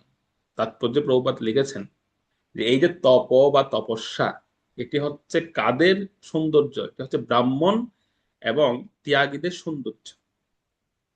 অর্থাৎ আমরা বলি না, আমরা সৌন্দর্য দেখি কি দিয়ে? অলংকার পরলে আমরা বলি অলংকার পরেছেন, খুব সুন্দর সুন্দর অলংকার পরেছেন, বা উনি খুব সুন্দর পোশাক পরেছেন, ওনাকে খুব সুন্দর দেখাচ্ছে। আমরা সৌন্দর্য বিচার করি হচ্ছে পোশাক, অলংকার, আর এখন হচ্ছে স্ট্যাটাস, ওনার কি স্ট্যাটাস আছে সেটার উপরে হচ্ছে ওনার সৌন্দর্য। তো দেখবেন অনেক অনেক বড় ধনী, অনেক ধনী বা অনেক অর্থবিত্ত আছে, এরকম ব্যক্তি যদি দেখতে অসুন্দরও হয়, তারপরে আমরা বলবো না তিনি অনেক সুন্দর। তো আমরা সৌন্দর্য বিচার করছি কি দিয়ে? ওনার অর্থ দিয়ে, ওনার সম্পদ, ওনার এই এমনি ধন সম্পদ দিয়ে। কিন্তু তাৎপর্য প্রবাদ লিখেছেন প্রকৃত সৌন্দর্য হচ্ছে তপস্যা। এটি ব্রাহ্মণ এবং ত্যাগীদের সৌন্দর্য বা সম্পদও বলতে পারে। তো কেন এটি এটি এটিকে কেন সম্পদ বা সৌন্দর্য বলা হচ্ছে? কারণ এক- সেজন্যই তো আগেকার দিনে দেখবেন, আগেকার দিনে যে এই যে কন্যাদেরকে, রাজারা, বিভিন্ন বড় বড় মহান রাজারা ওনাদের রাজকন্যাদেরকে বিবাহ দিতেন বড় বড় তপস্বীদের সঙ্গে। তো অনেকে বলতেন যে আরে ওই তপস্বী তো দেখতে সুন্দর নয়, চুলে জটা বেঁধে গেছে, বা উনি দেখতে অতটা সুন্দর নয়, ওনার স্কিন নষ্ট হয়ে গেছে তপস্যা করতে করতে। কিন্তু তারপরও রাজারা কেন তাদের কন্যাদেরকে সে তপস্বীদেরকে দিতেন? তার কারণ হচ্ছে ওনারা বাহ্যিক সৌন্দর্যটা দেখতেন, আভ্যন্তরীণ সৌন্দর্যটাই দেখতেন, আভ্যন্তরীণ সম্পদটাই দেখতেন। তো এখানে তাৎপর্য প্রভুপাদ সেজন্য লিখেছেন যে মানে তপস্যা থেকে কোন জিনিসটা আসে? তপস্যা থেকে হচ্ছে আত্ম উপলব্ধি আসে। তপস্যা থেকে আত্ম উপলব্ধি, বা তপস্যা থেকে আসে কি তার হচ্ছে অনুভব। এটি তপস্যা থেকে একজন ব্যক্তির জীবনে আসে, যেটা হচ্ছে মানব জীবনের উদ্দেশ্য। আমাদের মানব জীবনের উদ্দেশ্য কি? মানব জীবনের উদ্দেশ্য হচ্ছে আত্ম উপলব্ধি। তো ইন্দ্রিয় তৃপ্তি নয়, প্রপার তাৎপর্য লিখেছেন। তো সেই আত্ম উপলব্ধিটা আসবে তপস্যা থেকে। এখন যদি কেউ মনে করেন যে না, ইন্দ্রিয় তৃপ্তিটা হচ্ছে মানব জীবনের উদ্দেশ্য, তাহলে সেটা অন্য বিষয়। কিন্তু এখানে স্পষ্ট লেখা আছে যে একজন ভক্তের জীবনে আত্ম উপলব্ধিটাই হচ্ছে তার জীবনের প্রকৃত উদ্দেশ্য। তো আত্ম উপলব্ধি আসবে তপস্যা থেকে। আর ইন্দ্রিয় তৃপ্তির মূলক যে ভোগ বৃত্তি, সেইটা তপস্যার কারণে আমাদের মধ্যে থেকে চলে যাবে। সেই জন্য তপস্যাটা খুব গুরুত্বপূর্ণ। তো ব্রহ্মাজি তখন শুনতে পেলেন, তিনি আহ, তিনি এই তপ তপ শব্দ শুনলেন জলের মধ্যে থেকে। আর এই তপ শব্দটি শ্রবণ করার পরে তখন তিনি তপস্যায় রত হলেন। তো যদিও তাৎপর্য এখানে দুইবার তপ শব্দের কথা বর্ণনা আছে, যে তিনি দুইবার শুনেছিলেন তপ শব্দটা। কিন্তু কোন কোন পুরাণে বলা হয়ে থাকে যে উনি তিনবারও শুনেছিলেন, সেরকম। ঠিক আছে, এরকম আছে।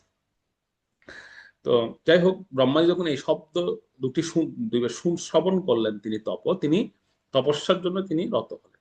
তো এখানে কিন্তু ব্রহ্মাজির দীক্ষা হয়েছিল, এরকম বর্ণনা করা হয়। ব্রহ্মাজির কিন্তু দীক্ষা হয়েছে ভগবানের কাছ থেকে। এই শব্দদ্বয়ের মাধ্যমে ব্রহ্মাজি দীক্ষা, যদিও বলা হয় ব্রহ্মাজি তিনি মানে অষ্টাক্ষরী ভগবত নাম, যে বীজ মন্ত্র, সেই মন্ত্রে ওনার দীক্ষা হয়েছিল ব্রহ্মাজি। কিন্তু শুরুতে তিনি তপ শব্দের মাধ্যমেই তিনি ভগবানের কাছ থেকে আদেশ প্রাপ্ত হন। আদেশের মাধ্যমে ওনার দীক্ষা হয়। তো সেই জন্য ব্রহ্মাজির এটা দ্বিতীয় জন্ম বলা যেতে পারে। প্রথম জন্ম তো পদ্মের মধ্যে হয়েছে, আর দ্বিতীয় জন্ম হচ্ছে এই শব্দ শোনার পরে ওনার জন্ম হয়েছিল ব্রহ্মাজির। দ্বিতীয় জন্ম, যেটাকে আমরা দীক্ষা বলি। তো সেই তিনি তপস্যা করা শুরু করলেন ব্রহ্মাজি, সেই থেকে তিনি তপ করা শুরু করলেন। এবং এবং এই এই শব্দ থেকে কিন্তু আমাদের দীক্ষা বিধিটা প্রচলিত হয়েছে। এই যে গুরু পরম্পরা বিধি, এটা কিন্তু এই যে ব্রহ্মাজি আদেশ প্রাপ্ত হলেন, মূলত দীক্ষা মানেই হচ্ছে কিন্তু আদেশ প্রাপ্ত হওয়া, কেবল মন্ত্র প্রাপ্তি নয়। আমরা তো দীক্ষা মানে মনে করি হয়তো মন্ত্র, মানে মন্ত্র প্রাপ্ত হওয়া, কিন্তু দীক্ষা মানে মন্ত্র প্রাপ্ত নয়। দীক্ষা কেবল মন্ত্র নয়, এটা আদেশ প্রাপ্ত হয়। আমরা কিছু দায়িত্ববোধ আমাদের উপর এসে পড়ে। তো ব্রহ্মাজির উপর আসলো কি, যে তপস্যা করার বিষয়। যেভাবে তিনি দীক্ষিত হলেন, এবং তিনি পরবর্তীতে তিনি সেই সেই উম, সেই আদেশ পাওয়ার পরে তিনি কি করলেন, সেটা পরবর্তী শ্লোকে, 7 নম্বর শ্লোকে বলা হচ্ছে। 7 নম্বর শ্লোকটা পড়ুন। হরে কৃষ্ণ। প্রণাম প্রভু। শ্লোক নাম্বার 7। निशिम्य तद्भिक्त्या दिदीक्षाया दिशो विलोक्य तत्र उन्नातुपश्यमान स्वदेशमास्थाय विमृश्य तद्धितं তপস্বী উপদৃষ্ট ইব আদদে মন। অনুবাদ: সেই শব্দটি শুনে ব্রহ্মা চতুর্দিকে সেই শব্দের উচ্চারণকারীকে অন্বেষণের চেষ্টা করেছিলেন, কিন্তু অন্য কাউকে খুঁজে না পেয়ে তিনি স্থির করেছিলেন যে তার কমলাসনে উপবিষ্ট হয়ে সেই নির্দেশ অনুসারে মনোযোগ দিয়ে তপস্যা করাই শুনেছেন। তো একটা সুন্দর ঘটনা ঘটেছিল সেই সময়, সেটা হচ্ছে কি, ব্রহ্মা তো আদেশ শুনেছেন কেবল, মানে শব্দ শুনেছেন কেবল, কিন্তু এই শব্দটা কে করেছেন সেটা বুঝতে পারছিলেন না। যে এই শব্দটা আসলো কোত্থেকে, এটা কে বলছে, এই তপ তপ এই শব্দগুলো কে বলছে। তো ব্রহ্মাজি তখন তিনি চতুর্দিকে উনি মুখ ঘুরিয়েছিলেন বা অন্বেষণ করেছিলেন, কিন্তু কাউকে কোথাও তিনি দেখতে পান। দেখুন, আমি আমি আবারও বলছি যে আমাদের চিন্তা করতে হবে ব্রহ্মাজির স্থান থেকে। ব্রহ্মাজি, মনে করেন আমরা প্রত্যেকেই সেই স্থানে এখন একা। আবার এরকম নয় যে ভাগবত পাঠচক্রে আমরা যারা আছি সম্মিলিত ভাবে ব্রহ্মাজির জায়গায় আছে, সেরকম না। আমরা এককভাবে মনে করতে হবে, আমরা এককভাবে সেখানে আছি।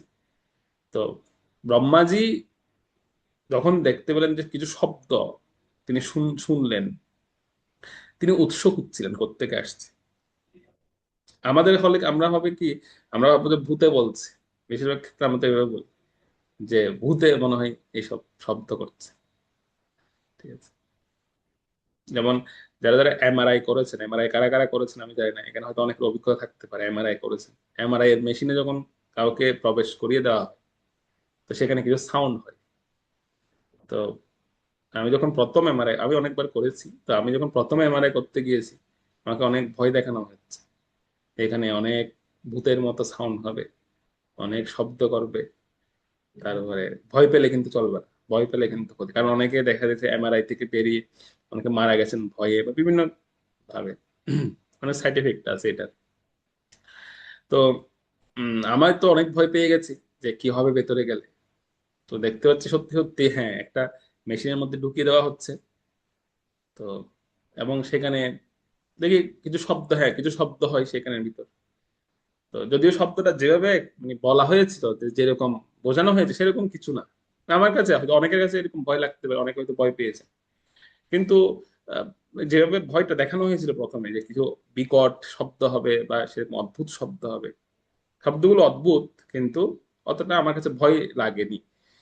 যাই হোক, সেরকম ব্রহ্মাজির ক্ষেত্রে চিন্তা করে দেখুন, একটা নির্জন স্থান, জলের একদম মাঝখানে তিনি, আর চারিদিকে কেউ, কোথাও কেউ নেই, আর উনি দুটো শব্দ শুনতে পেলেন, দুইবার একই শব্দ দুইবার শুনতে পেলেন।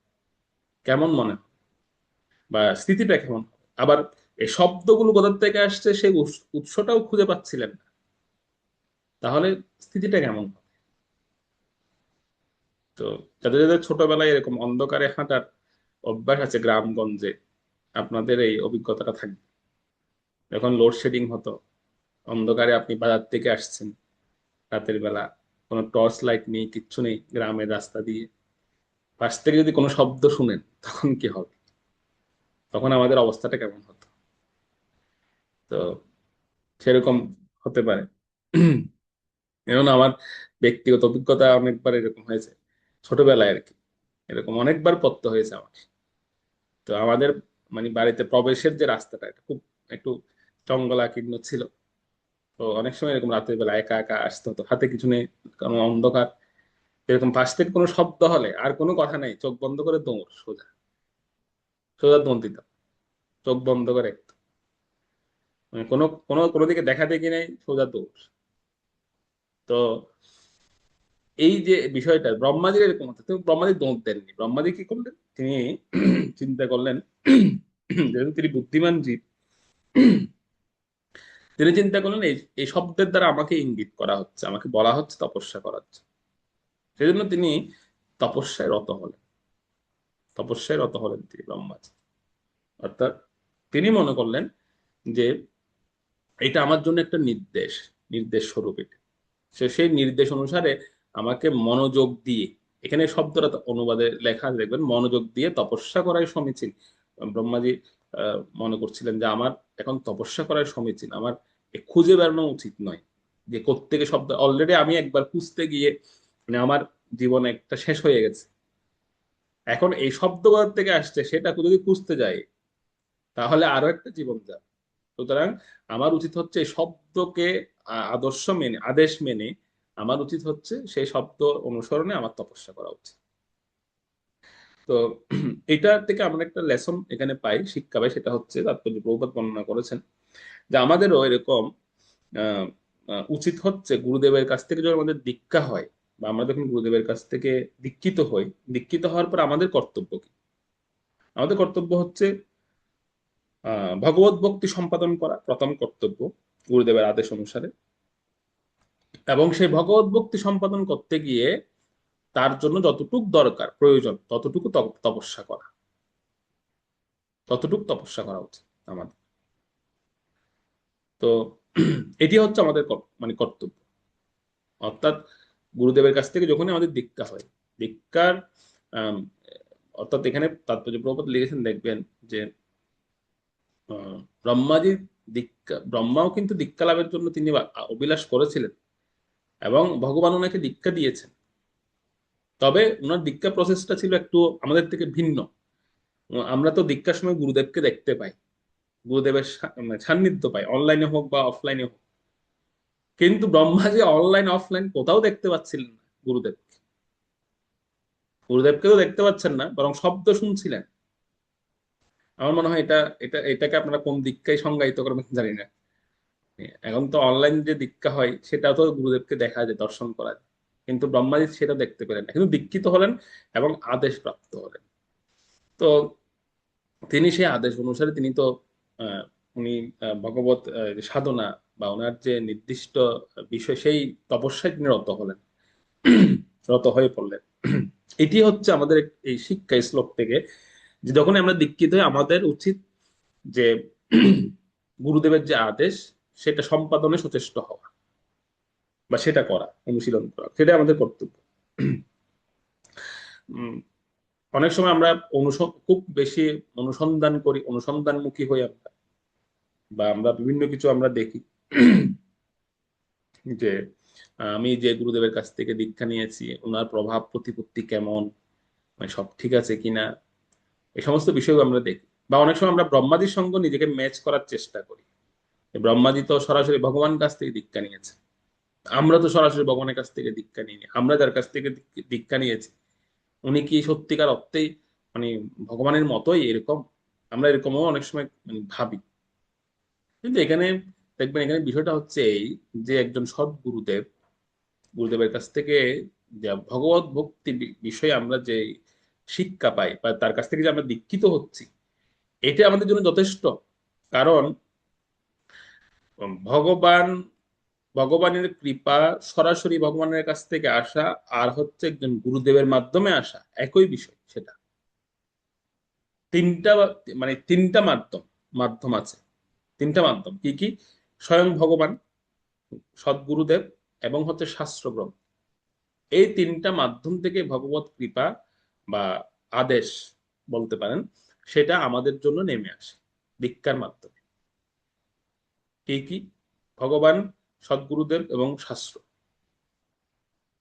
তো এই তিনটি স্থান থেকে যদি কোনো ঐকান্তিক ব্যক্তি তিনি যদি আহ সরাসরি তিনি যদি এই তিনটি স্থান থেকে প্রাপ্ত আদেশকে ওনার জীবনের মানে ওনার জীবনের আদেশ মনে করে উনি যদি সেটাকে পালন করেন ঐকান্তিক ভাবে, তখনই হচ্ছে তিনি ভগবানের অত্যন্ত প্রিয় হন এবং ভগবান ওনাকে সাহায্য করেন, ভগবান ওনাকে সহযোগিতা করেন, সাহায্য করেন সামনের দিকে যাওয়ার জন্য।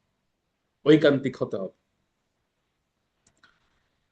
এবং এটাও সঙ্গে সঙ্গে আমাদের এটাও মনে রাখতে হবে যে আমাদের ভগবত ভক্তির প্রতি ঐকান্তিক অভিলাষীও হতে হবে। তখন সদ্গুরুদেব ভগবান নিজে আমাদের কাছে পাঠিয়ে দেন। আসলে সদ্গুরুদেব কিন্তু এরকম হয় না, সদ্গুরুদেব এমনি এমনি আসেন না। ভগবত ইচ্ছাতে কিন্তু সদ্গুরুদেব আসেন, ভগবানের ইচ্ছাতে তিনি আসেন। তো সেটা ভগবান ইচ্ছা কখন করেন? যখন আমাদের মধ্যে ঐকান্তিকতা থাকে, ভক্তের ঐকান্তিকতার কাছেই গুরুদেব আবির্ভূত হন, গুরুদেব প্রকটিত হন। কিন্তু আমার ঐকান্তিকতা নেই, গুরু প্রাপ্তির জন্য আমার ঐকান্তিকতা নেই, তাহলে গুরুদেব কেন, ভগবান কেন আমাকে গুরুদেবকে পাঠাবেন আমার কাছে?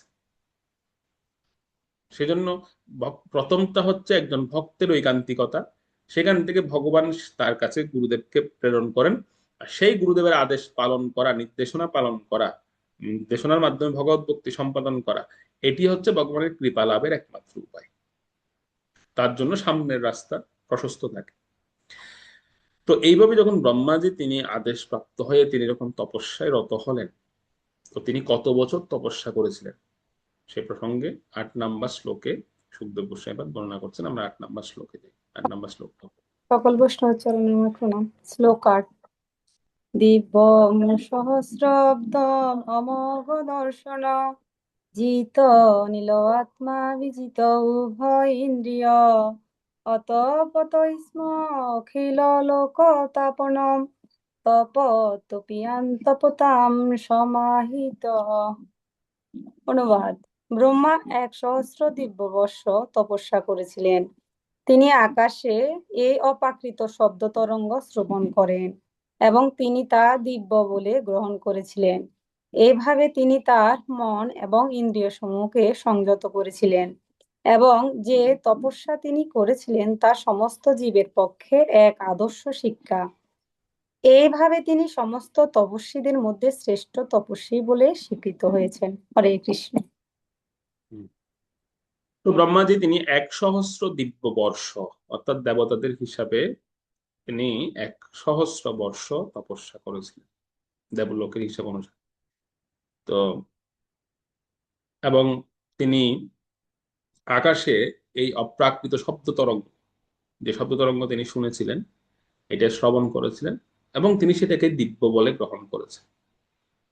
এটাকে তিনি দিব্য বলে গ্রহণ করেছিলেন এবং উনি ওনার মন ইন্দ্রিয়গুলোকে সংযত করে তিনি সেই শব্দের অনুসরণ করে তপস্যায় রত হয়েছিলেন। তো এটা আমাদের জন্য একটা অত্যন্ত বড় শিক্ষা এখানে বলা হচ্ছে। এবং ব্রহ্মাজিকে শ্রেষ্ঠ তপস্বী বলে এখানে সম্বোধন করা হয়েছে। ব্রহ্মাজি হচ্ছেন আমাদের প্রথম তপস্বী, শ্রেষ্ঠ জীবদের মধ্যে প্রথম তপস্যা যিনি করেছিলেন, সেজন্য ওনাকে শ্রেষ্ঠ তপস্বী বলে স্বীকৃত করা হয়েছে ব্রহ্মাজিকে। তো এখানে একটা শিক্ষা আমরা পাই, সেটা বাস্তব শিক্ষা, সেটা হচ্ছে যখন আমাদের গুরুদেব তিনি যখন আমাদেরকে কোনো শব্দে আদেশ প্রদান করেন বা সেটা শাস্ত্র থেকে যদি কোনো শব্দে আমরা কোনো আদেশ প্রাপ্ত হই, সেটাকে কখনোই আমাদের মানে সেটাকে মানে কি বলা যায়, সেটা কখনো সাধারণ শব্দ বলে মনে করা উচিত নয়।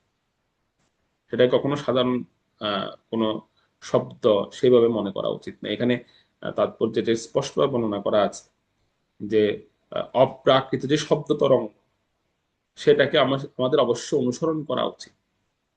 তো অপ্রাকৃত শব্দ আপনারা বলবেন এখন তো কোনো দৈববাণী হয় না, এখন তো সেরকম আমরা অন্তরিকে কোনো শব্দ শুনি না, তাহলে আমরা কোনটাকে অপ্রাকৃত শব্দ তরঙ্গ হিসেবে গ্রহণ করব?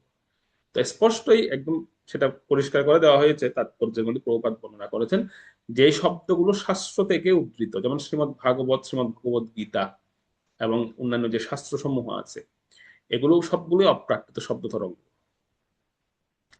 এই শাস্ত্র গ্রন্থগুলোতে এবং আমাদের অবশ্যই গুরুমুখ পদ্মবাক্য, গুরুদেবের মুখনিসৃত বাণী, এটিও কিন্তু অপ্রাকৃত।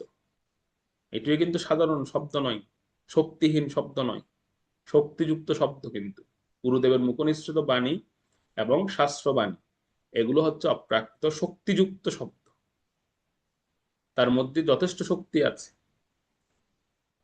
মানে যেমন এরকম প্রভুপাদ লীলামৃতে আমরা দেখতে পাই, প্রভুপাদ এরকম অনেকজন ওনার ভক্তদেরকে প্রথম দিকে উনি শুধুমাত্র আদেশ করেছেন, আদেশ দিয়ে দিয়েছেন, তাতেই তারা এই জগৎ মানে তারা প্রচুর পরিমাণে প্রচার করেছে, তারা সফল হয়েছে কেবল আদেশ। যেমন প্রভুপাদকে যখন প্রথম প্রশ্ন করা হচ্ছিল যে আপনি যে পাশ্চাত্য জগতে এসেছেন, আপনি তো নিজেকে একা, অনেক সময় একা বোধ করেন, আপনার সঙ্গে তো কেউ নেই। সত্যি কথা, প্রথম দিকে তো প্রভুপাদের সঙ্গে মানে দৃশ্যত কেউ ছিল না। তো প্রভুপাদ তখন বলছিলেন না, আমি নিজেকে একা বোধ করি। কেন? প্রভুপাদ বলছেন আমার সঙ্গে আমার গুরুদেব আছে, আমি সবসময় আমার গুরুদেবকে ফিল করি, অনুভব করি, এবং তিনি আমার সঙ্গে আছেন কি রূপে? ওনার আদেশ রূপে। যখন ওনাকে সাংবাদিকটা প্রশ্ন করছিলেন আপনার গুরুদেব কোথায়, আপনি তো একা, আপনার আশেপাশে তো আপনার কাউকে দেখা যাচ্ছে না।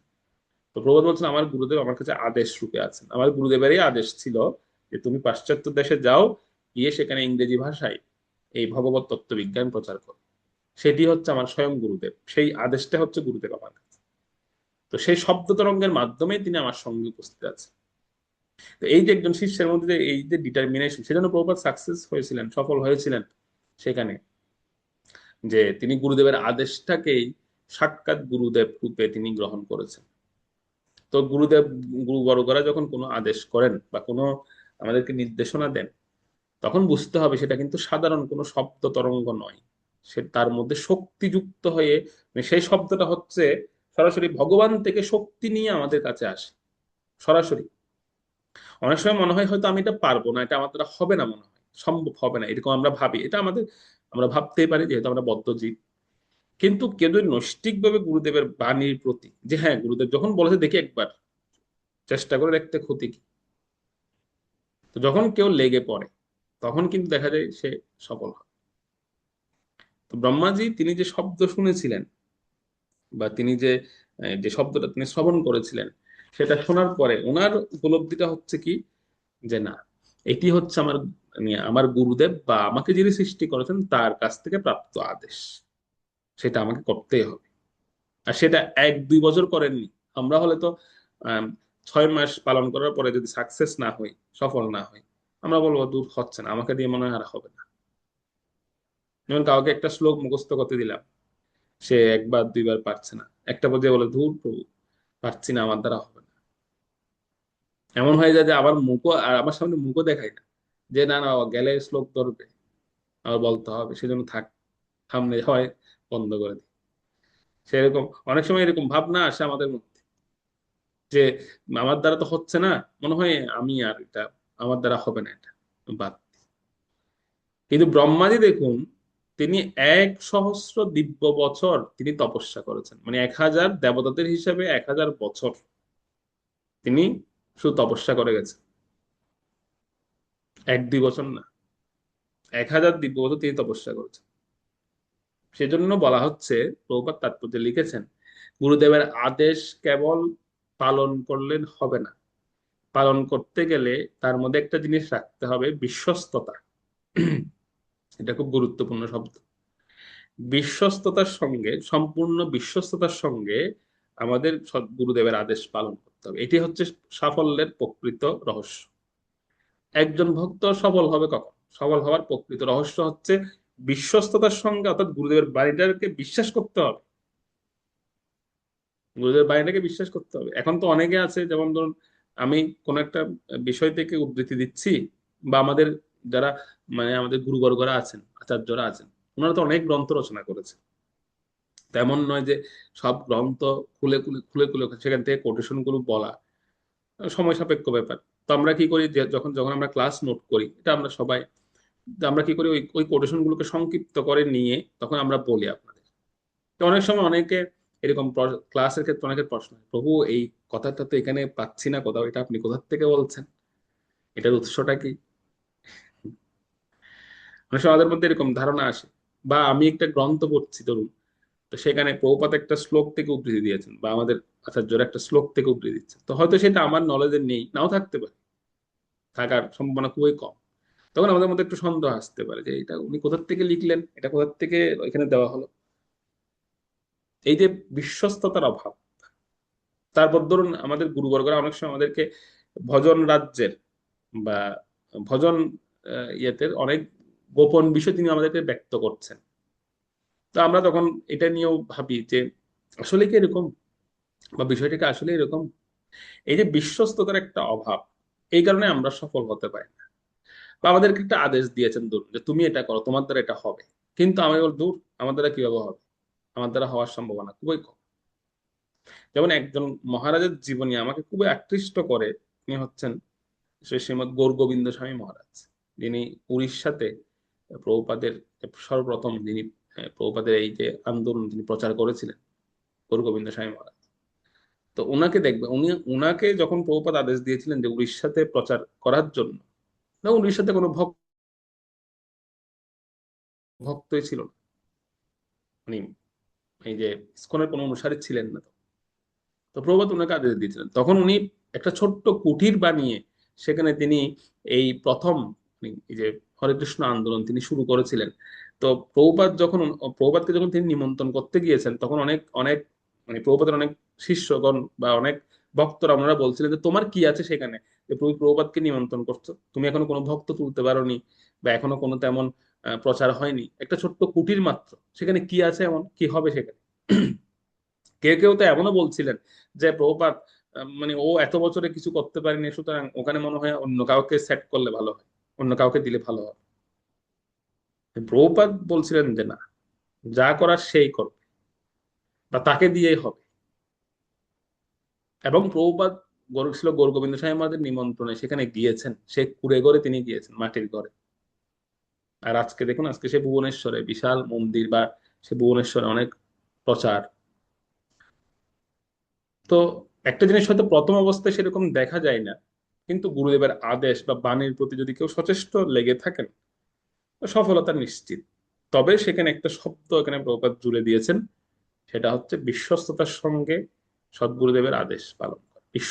বিশ্বস্ততার মানে কি দেখুন, গুরুদেবের বাণীতে বিশ্বাস রাখা, এটা হচ্ছে খুব গুরুত্বপূর্ণ। তো ব্রহ্মাজি তিনি করেছিলেন কি, তিনি সেই বাণী শুনে তিনি ওনার জ্ঞানেন্দ্রিয় কর্মেন্দ্রিয় সবকিছুকে নিয়ন্ত্রণ করে তিনি একদম সম্পূর্ণ বিশ্বাসের সঙ্গে তিনি এই তপস্যায় রত হলেন, তিনি তপস্যা করলেন ব্রহ্মাজি।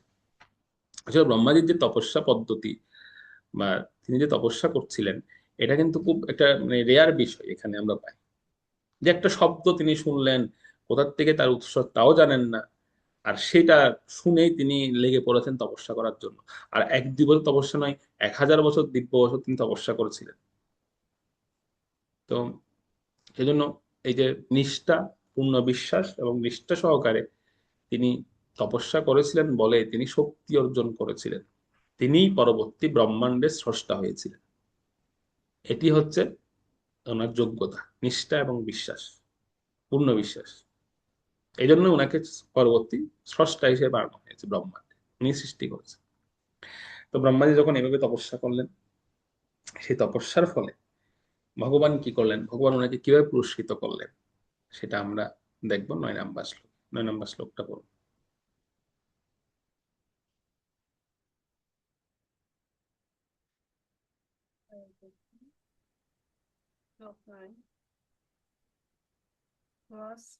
स्वस्मेश्वलोकं भगवान् सवाजितः सन्दर्शयामास परं न यत्परम् व्यपेत संक्लेश विमोह साध्वस स्वदृष्टाब्धिपुरुषैरभीष्टतम्।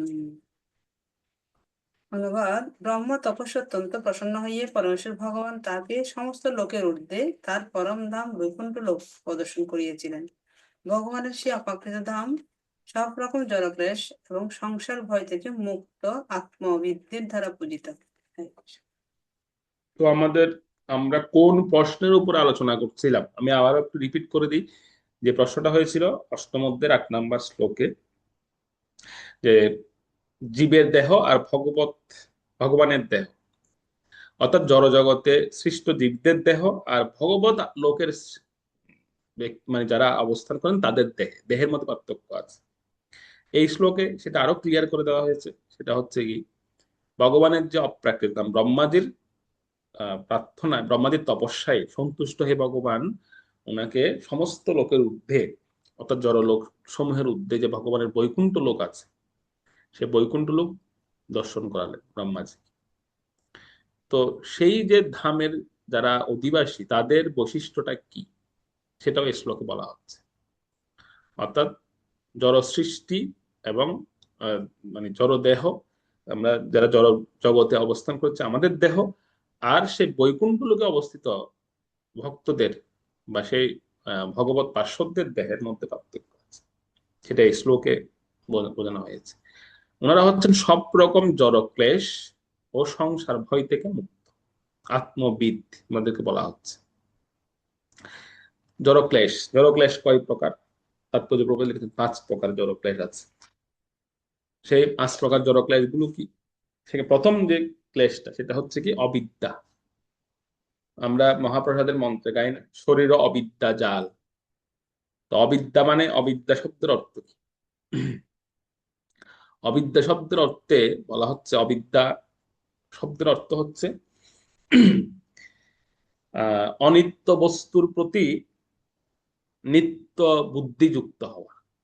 অনিত্য যে বস্তুগুলো সেগুলোকে নিত্য বলে মনে করা, অসুচিকে সূচি জ্ঞান করা, তারপর হচ্ছে দুঃখকে সুখ বলে মনে করা, এবং জড়দেহকে বা অনাত্মা, এখানে অনাত্মা বলা হয়েছে, অনাত্মাকে আত্মা বলে মনে করা, দেহটাকে প্রকৃত স্বরূপ মনে করা, সেটার নামই হচ্ছে অবিদ্যা। ওকে, তো এই বিষয়টা যতক্ষণ আমাদের মধ্যে থাকবে ততক্ষণ আমরা ওই ক্লেশের দ্বারাই, অবিদ্যারূপী ক্লেশের দ্বারা আমরা প্রভাবিত। আমাদের জন্য বৈকুণ্ঠ দর্শন বা ভগবত দর্শন আমাদের জন্য, আমাদের পক্ষে সম্ভব হবে না। এটা হচ্ছে প্রথম ক্লেশ। দ্বিতীয় ক্লেশের নাম হচ্ছে অস্মিতা। প্রথমটা ছিল অবিদ্যা, দ্বিতীয়টা হচ্ছে অস্মিতা। অস্মিতা কাকে বলে? অস্মিতা হচ্ছে মিথ্যা অহংকার, আমি ও আমার এরকম মিথ্যা অহংকার করা, এটার নাম হচ্ছে অস্মিতা বলা হচ্ছে।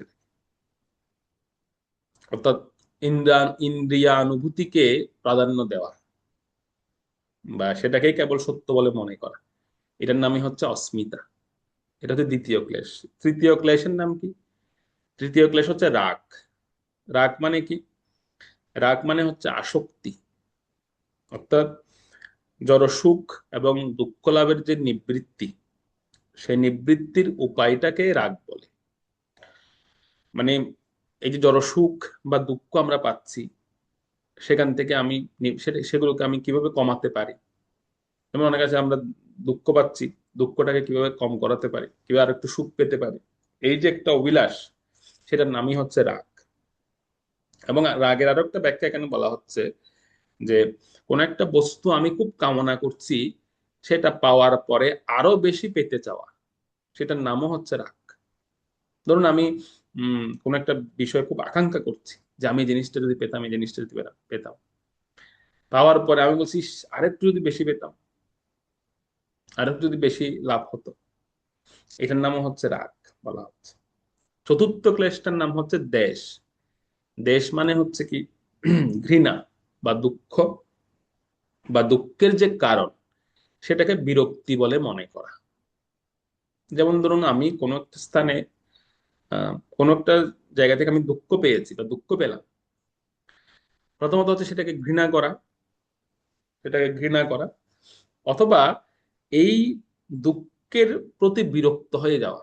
যেমন অনেকে আছে, দেখবেন অনেকে, অনেক সময় দেখা যায় অনেকে বলেন, প্রভু আমি সেবা করতে গিয়ে এরকম দুঃখ পেয়েছি, আমি আমি সুতরাং সেবাটা আমি আর করবো না, সেবাটা আমি ছেড়ে দিচ্ছি। তো এটার নাম হচ্ছে দেশ, অর্থাৎ দুঃখ প্রাপ্তির স্থানটাকে বিরক্তি বলে মনে করা, বিরক্তি হিসেবে নেওয়া। তো এইটাও যদি কারো, এই ক্লেশটা যদি কারোর মধ্যে থাকে, বলা হতো তার বৈকুণ্ঠ দর্শন। আচ্ছা, আরেকটা বিষয় বলে রাখি, বৈকুণ্ঠের উপরে কিন্তু গোলক বৃন্দাবন। তার মানে গোলক বৃন্দাবন দর্শন করতে গেলে আরো কি যোগ্যতা লাগবে, সেটাও আসবে পরে। কিন্তু আগে বৈকুণ্ঠ পর্যন্ত আমরা শুনি, যে বৈকুণ্ঠ দেখতে গেলে কি কি যোগ্যতা লাগবে, বৈকুণ্ঠ দর্শন করতে গেলে কেমন, এগুলো যা বর্ণনা করা হচ্ছে এগুলো হচ্ছে দর্শন করার যোগ্যতা, বৈকুণ্ঠ লোক। তো চতুর্থ হচ্ছে দেশ। পঞ্চম হচ্ছে অভিনিবেশ। অভিনিবেশ মানে হচ্ছে দৈহিক সুখের প্রতি অত্যন্ত আসক্ত হওয়া, মানে সবসময় ফ্যাসিলিটিস খোঁজা, কোনো জায়গায় গেলে বা কোনো স্থানে গেলে ফ্যাসিলিটিস চাওয়া, মানে সুযোগ সুবিধা খোঁজা দৈহিক সুখের জন্য। বিশেষ করে এখন তো এরকম হয়ে গেছে, এখন মানে আমরা কোথাও যাওয়ার আগে আগে দেখি যে সেখানে কি কি সুযোগ সুবিধা আছে। কোনো বিশেষ করে কোনো ধামে যাওয়ার আগে, মন্দিরে যাওয়ার আগেও আমরা এরকম দেখি, ভালো রুম টুম হবে কিনা, অ্যাসি ট্যাসি আছে কিনা, সব ব্যবস্থাপনা ঠিকঠাক আছে কিনা। তো এই এই যে যে বিষয়গুলো খোঁজা, এটার নাম হচ্ছে অভিনিবেশ বলে এটাকে। তো দৈহিক সুখের প্রতি অত্যন্ত আসক্ত, এবং আহ একটা পর্যায়ে গিয়ে কি হয়, এই দৈহিক সুখ থেকে আমাদেরকে সরিয়ে নেয় কে? মৃত্যু। তো মৃত্যু যেহেতু আমাদেরকে এই দৈহিক সুখ থেকে বঞ্চিত করে, মৃত্যুকে ভয় পাওয়া, এটার নামও অভিনিবেশ বলা হচ্ছে। মৃত্যু আমাদেরকে দৈহিক সুখ থেকে বঞ্চিত করে বিদায় কিছু কিছু ব্যক্তি এসে দেখবেন মৃত্যুকে খুব ভয় পায়, মৃত্যুর কথা শুনলে বলে টপিক চেঞ্জ, টপিক চেঞ্জ, এই টপিক আলোচনা করা যাবে না। অনেকে আছে, আমি আমি এরকম কয়েকজন ব্যক্তির সম্মুখে পড়েছি যে মৃত্যু নিয়ে কথা বলার সঙ্গে সঙ্গে বলে না না অন্য টপিক। কেন? এই মৃত্যু নিয়ে কথা বলতে ইচ্ছা হচ্ছে। তো সেজন্য এটার নাম হচ্ছে অভিনিবেশ বলে, যে মৃত্যুকে ভয় পেয়ে মৃত্যুটাকে এড়িয়ে যাওয়া, মৃত্যু প্রসঙ্গটাকে এড়িয়ে যাওয়া। কেন মৃত্যুকে আমরা ভয় পাচ্ছি? কারণ মৃত্যু আমাকে সুখ ভোগ করতে দেবে না, মৃত্যু আমাকে সুখ থেকে বঞ্চিত করবে, সেজন্য মৃত্যুকে ভয় পাচ্ছি। তো এই পাঁচটি ক্লেশ যদি কারোর মধ্যে থাকে, বা পাঁচটি ক্লেশের দ্বারা যদি আমরা প্রভাবিত হই, বা আমরা পাঁচটি ক্লেশের আবরণ যদি আমাদের থাকে, তাহলে তার বৈকুণ্ঠ দর্শন হবে না, তার বৈকুণ্ঠ দর্শন হবে। তো ব্রহ্মাজি, হ্যাঁ, এখন প্রশ্ন হচ্ছে পাঁচটি ক্লেশের আবরণ নষ্ট হবে কিসের দ্বারা, বা যাবে কিসের দ্বারা? তপস্যার দ্বারা। এই জন্য তপস্যার প্রয়োজন। তপস্যার মাধ্যমে হচ্ছে এই পাঁচটি আবরণ আমাদের শরীর থেকে চলে যাবে। তো ব্রহ্মাজি যেহেতু কঠোর তপস্যা করেছিলেন, তপস্যার কারণে ওনার শরীর থেকে, ওনার মধ্যে থেকে এই সমস্ত ক্লেশের আবরণগুলো বিদূরিত হয়ে গিয়েছে, চলে গিয়েছে। যার কারণে ভগবান ওনাকে ওনার যে বৈকুণ্ঠ লোক বা চিৎ জগৎ সেটি দর্শন করিয়েছিলেন ব্রহ্মাজিকে। ব্রহ্মাজি সেটি দর্শন করেছিলেন। অর্থাৎ বৈকুণ্ঠ লোক, ভগবানের যে পরম ধাম, সেটি তিনি দর্শন করেছিলেন ব্রহ্মাজি। তো এই এই বিষয়টা, মানে এই বিষয়টা এই জন্য বলা হচ্ছে এখানে, যে সেই বৈকুণ্ঠ লোকে কারা যেতে পারে, বা সেই বৈকুণ্ঠ লোকে যাওয়ার যে যোগ্যতা সেটি কি। তো সেটি হচ্ছে মূলত এটি, অর্থাৎ বৈকুণ্ঠ, যেখানে কোনো কুণ্ঠা নেই, ভগবত ধাম। তো সেখানে আহ সেখানে আরেকটা প্রসঙ্গ এখানে অনুবাদে বলা হয়েছে, এই শ্লোকের অনুবাদে 9 নম্বর শ্লোকে, যেখানে সংসার ভয় নেই। কেন সংসার ভয় নেই? সেখানে ক্লেশ তো নেই, সংসার ভয় নেই। সংসার ভয়টা না থাকার কারণটা বর্ণনা করা হচ্ছে এটা, যে সেখানে কোনো পাস্ট নেই, কোনো অতীত নেই সেখানে, এবং সেখানে কোনো পুনর্জন্ম নেই, শুধু যা আছে বর্তমান সেখানে, না কোনো ভবিষ্যৎ নেই, না কোনো অতীত নেই। আর সেখানে কোনো গুণের কোনো প্রভাব নেই, বিশেষ করে তমগুণ রজগুণ তো নেই, কোনো গুণের প্রভাবই নেই। যার কারণে সেখানে সৃষ্টি বা প্রলয় এইসবের কোনো সম্ভাবনাই নেই, না সৃষ্টি হবে না প্রলয় হবে, যা আছে বর্তমান আছে, অর্থাৎ স্থিতি আছে শুধু কেবল। সেজন্য ওখানে ভয়টা নেই, মৃত্যু ভয় বা এই যে একটা ভীতি, সংসার ভয় বা বন্ধনের ভয়, সেই জিনিসটা সেখানে সেখানে সেখানে কোনো এই যে আহ যেটা জাগতিক মায়া, সেটি সেখানে কাজ করে না। তো সেই লোকে যে যাওয়ার জন্য এই যোগ্যতাটাও প্রয়োজন, যে তার মধ্যে এই যে তাকে গুণ থেকে সম্পূর্ণ ত্রিগুণের ঊর্ধ্বে তাকে যেতে হবে, গুণ থেকে মুক্ত হতে হবে। আর সমস্ত মুক্তির উপায় হচ্ছে আহ একটাই, সেটা হচ্ছে তপস্যা, তপস্যার দ্বারা। তো সে প্রসঙ্গে বলা হবে 10 নম্বর শ্লোকে। আমরা 10 নম্বর শ্লোকটা পড়ি। 10 নম্বর শ্লোকে বলা হচ্ছে এটি। হরে কৃষ্ণ। শ্রীমদ্ ভাগবতম দ্বিতীয় স্কন্ধ নবম অধ্যায় শ্লোক নং 10। প্রবর্ততে यत्र रजस्तमस्तयोः सत्त्वं च मिश्रं न च कालविक्रमः न यत्र माया किमुता परे हरे रणोव्रता यत्र सुरासुरार्चिताः। অনুবাদ: ভগবানের সেই ধামে রজ ও তমগুণ নেই, এমনকি সেখানে সত্ত্বগুণেরও প্রভাব নেই। সেখানে বহিরঙ্গা মায়াশক্তির প্রভাব তো দূরের কথা, কালেরও প্রভাব নেই। মায়া সেখানে প্রবেশ করতে পারে না। সুর এবং অসুর উভয়েই কোন রকম ভেদ বুদ্ধি না করে ভগবানের পূজা করেন। হরে কৃষ্ণ। তো সেই দামে রজ তমগুণ নেই এখানে বলা হচ্ছে, এমনকি সেখানে সত্ত্বগুণেরও প্রভাব নেই। বহিরঙ্গ মায়া শক্তির প্রভাব তো নেই সেখানে, এমনকি কালের প্রভাবও নেই সেখানে। তো আমরা আগামী ক্লাসে এই বৈকুণ্ঠ লোকের উপরে আলোচনা করব বিস্তারিতভাবে, মানে বৈকুণ্ঠ লোক প্রসঙ্গে, বৈকুণ্ঠ লোকের একটা বর্ণনা আগামী ক্লাসে আমরা শুনবো, যে আসলে বৈকুণ্ঠ লোকে আরো কি কি বৈশিষ্ট্য আছে। যদিও শ্লোকে আছে কিছু কিছু অংশ, আমরা তারপর আরো একটু বিস্তারিত শুনবো বৈকুণ্ঠ লোকে আসলে এই যে বৈশিষ্ট্যটা কি বৈকুণ্ঠ লোকের। তো এখানে কিছু বৈশিষ্ট্য বলা হয়েছে, সেখানে কোনো গুণের প্রভাব নেই, মায়া শক্তির প্রভাব নেই, কালের প্রভাব নেই। আর মায়া তো সেখানে প্রবেশ করতেই পারে না, এবং সুর এবং অসুর। তো আপনারা বলবেন যে সেখানে কি অসুরেরাও যেতে পারেন? হ্যাঁ, সেখানে অসুরেরা আছেন। তো তারা হচ্ছে কোন অসুর? যেমন প্রহ্লাদ মহারাজ, তিনি কিন্তু অসুর কুলে জন্ম নিয়েছেন। প্রহ্লাদ মহারাজ আছেন, যেটা নৃসিংহ লোক বা নৃসিংহ যে বৈকুণ্ঠ, সেখানে প্রহ্লাদ মহারাজ আছে। তো তিনি অসুর, কিন্তু অসুর হলেও তিনি কিভাবে সেখানে সেবা করছেন সেটা এখানে বলা হচ্ছে, যে কোন রকম ভেদ বুদ্ধি না করেই ভগবানের সেবা করছে। অর্থাৎ এমন নয় যে ওনাকে এরকম ভেদ করাতে উনি তো হচ্ছে অসুর, অসুর বংশ থেকে এসেছে, সুতরাং প্রহ্লাদ মহারাজের সিট হবে মানে তৃতীয় ক্যাটাগরিতে, থার্ড ক্লাসে। ফার্স্ট ক্লাসে দেবতারা বসবে, সেকেন্ড ক্লাসে ইয়ারা বসবেন, দেবতাদের যে যারা পরবর্তী তারা বসবেন, ঋষিরা বসবেন, তারপরে হচ্ছে থার্ড ক্লাসে অসুরেরা বসবেন। সেরকম কোনো ভেদ বুদ্ধি সেখানে, সেখানে সম্পূর্ণরূপে হচ্ছে কি, ভগবানের যিনি ভক্ত বা ভগবত ভক্ত যারা, প্রত্যেকে সমানভাবে সেখানে একইভাবে অবস্থান করছেন, একইভাবে। মানে এরকম না চেয়ার ছোট বড় নেই, যেমন বড় চেয়ার হচ্ছে ওনার জন্য, ছোট চেয়ার হচ্ছে ওনার জন্য, সেরকম না, সব চেয়ার একই রকম, কোনো ভেদ বুদ্ধি নেই। সুর অসুর সবাই একসঙ্গে ভগবানের আরাধনা করছেন বৈকুণ্ঠে। তো সেরকম যত যত বৈকুণ্ঠ আছে, সবগুলো বৈকুণ্ঠের বৈশিষ্ট্য একই রকম, সে প্রসঙ্গে এখানে বলা হচ্ছে যে সেখানে এই সমস্ত বিষয় নেই।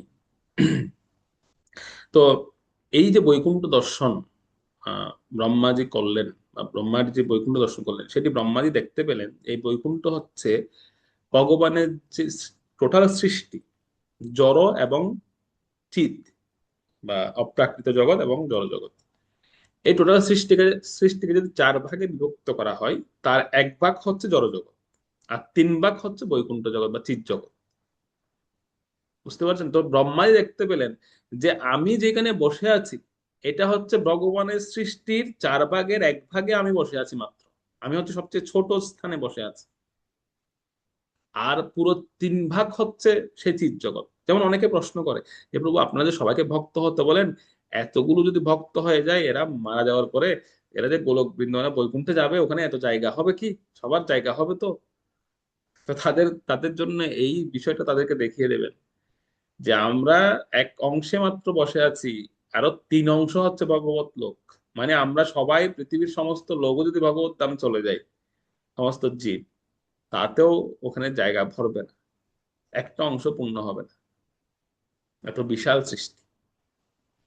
তো ব্রহ্মাজি সেটি দর্শন করলেন এবং ব্রহ্মাজি দেখতে পেলেন যে সেখানে কোনো গুণের প্রভাব নেই, সেখানে সম্পূর্ণরূপে গুণ অনুপস্থিত, এবং সেখানে সেখানকার যে জীব ছিল, ওনারাও এই বিষয়গুলো থেকে মুক্ত। যেহেতু সেখানে গুণের প্রভাব নেই, সেখানে ইন্দ্রিয়াদির যে বিষয়, যেমন কাম ক্রোধ লোভ, এই সমস্ত বিষয় সেখানে কাজ করে না, সম্পূর্ণরূপে মুক্ত এগুলো থেকে ওনারা। এবং সেখানে হচ্ছে ওনারা আহ আমাদের বদ্ধজীবদের মতো ওনাদের মধ্যে কোনো অনুশোচনা নেই। অনুশোচনা আসে কোথার থেকে? অনুশোচনা আসে কোনো অপরাধ বা কোনো সে ধরনের কোনো কার্য করলে সেখানে, তো সেখানে কোনো অনুশোচনা নেই, এবং সেখানে কোনো আকাঙ্ক্ষা নেই। কিরকম আকাঙ্ক্ষা? যেমন আমাদের মুক্ত হওয়ার আকাঙ্ক্ষা থাকে, যে আমি এই জগৎ থেকে মুক্ত হব বা আমি কোনো কিছু প্রাপ্ত হব, সেরকম যে আমাদের আকাঙ্ক্ষা থাকে, সেরকম আকাঙ্ক্ষাও তাদের মধ্যে নেই।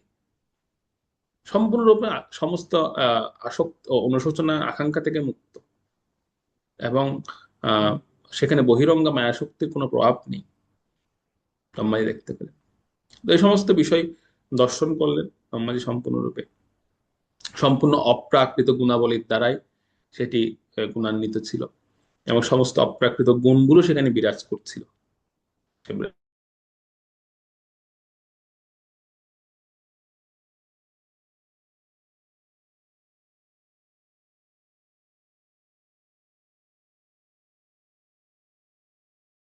সেখানে সম্পূর্ণরূপে বিরাজমান। তো সেই জন্য ব্রহ্মাজি অত্যন্ত আনন্দিত হলেন এই দিব্য দর্শন পেয়ে, এবং সেখানের প্রধান নায়ক হচ্ছেন স্বয়ং ভগবান। সেখানের প্রধান হচ্ছেন স্বয়ং ভগবান, এবং তিনি সকলের কেন্দ্রবিন্দু রূপে সেখানে অবস্থান করছেন। তো আরো কিছু বৈশিষ্ট্য পরবর্তী শ্লোকগুলোতে বলা হবে। বৈকুণ্ঠবাসীদের বর্ণনা করা হবে 11 থেকে তৎপরবর্তী যে 8টি শ্লোক, আমরা সেখানে এই বৈকুণ্ঠবাসীদের বিবরণ সেটি আমরা দেখব। এবং বৈকুণ্ঠ লোকেরও কিছু বিষয় আমরা সেখানে আলোচনা করব। তো পরবর্তী 11 থেকে পরবর্তী 8টি শ্লোক আমরা পরবর্তীতে অধ্যয়ন করব। হরে কৃষ্ণ হরে কৃষ্ণ কৃষ্ণ কৃষ্ণ হরে হরে হরে রাম রাম রাম। শিল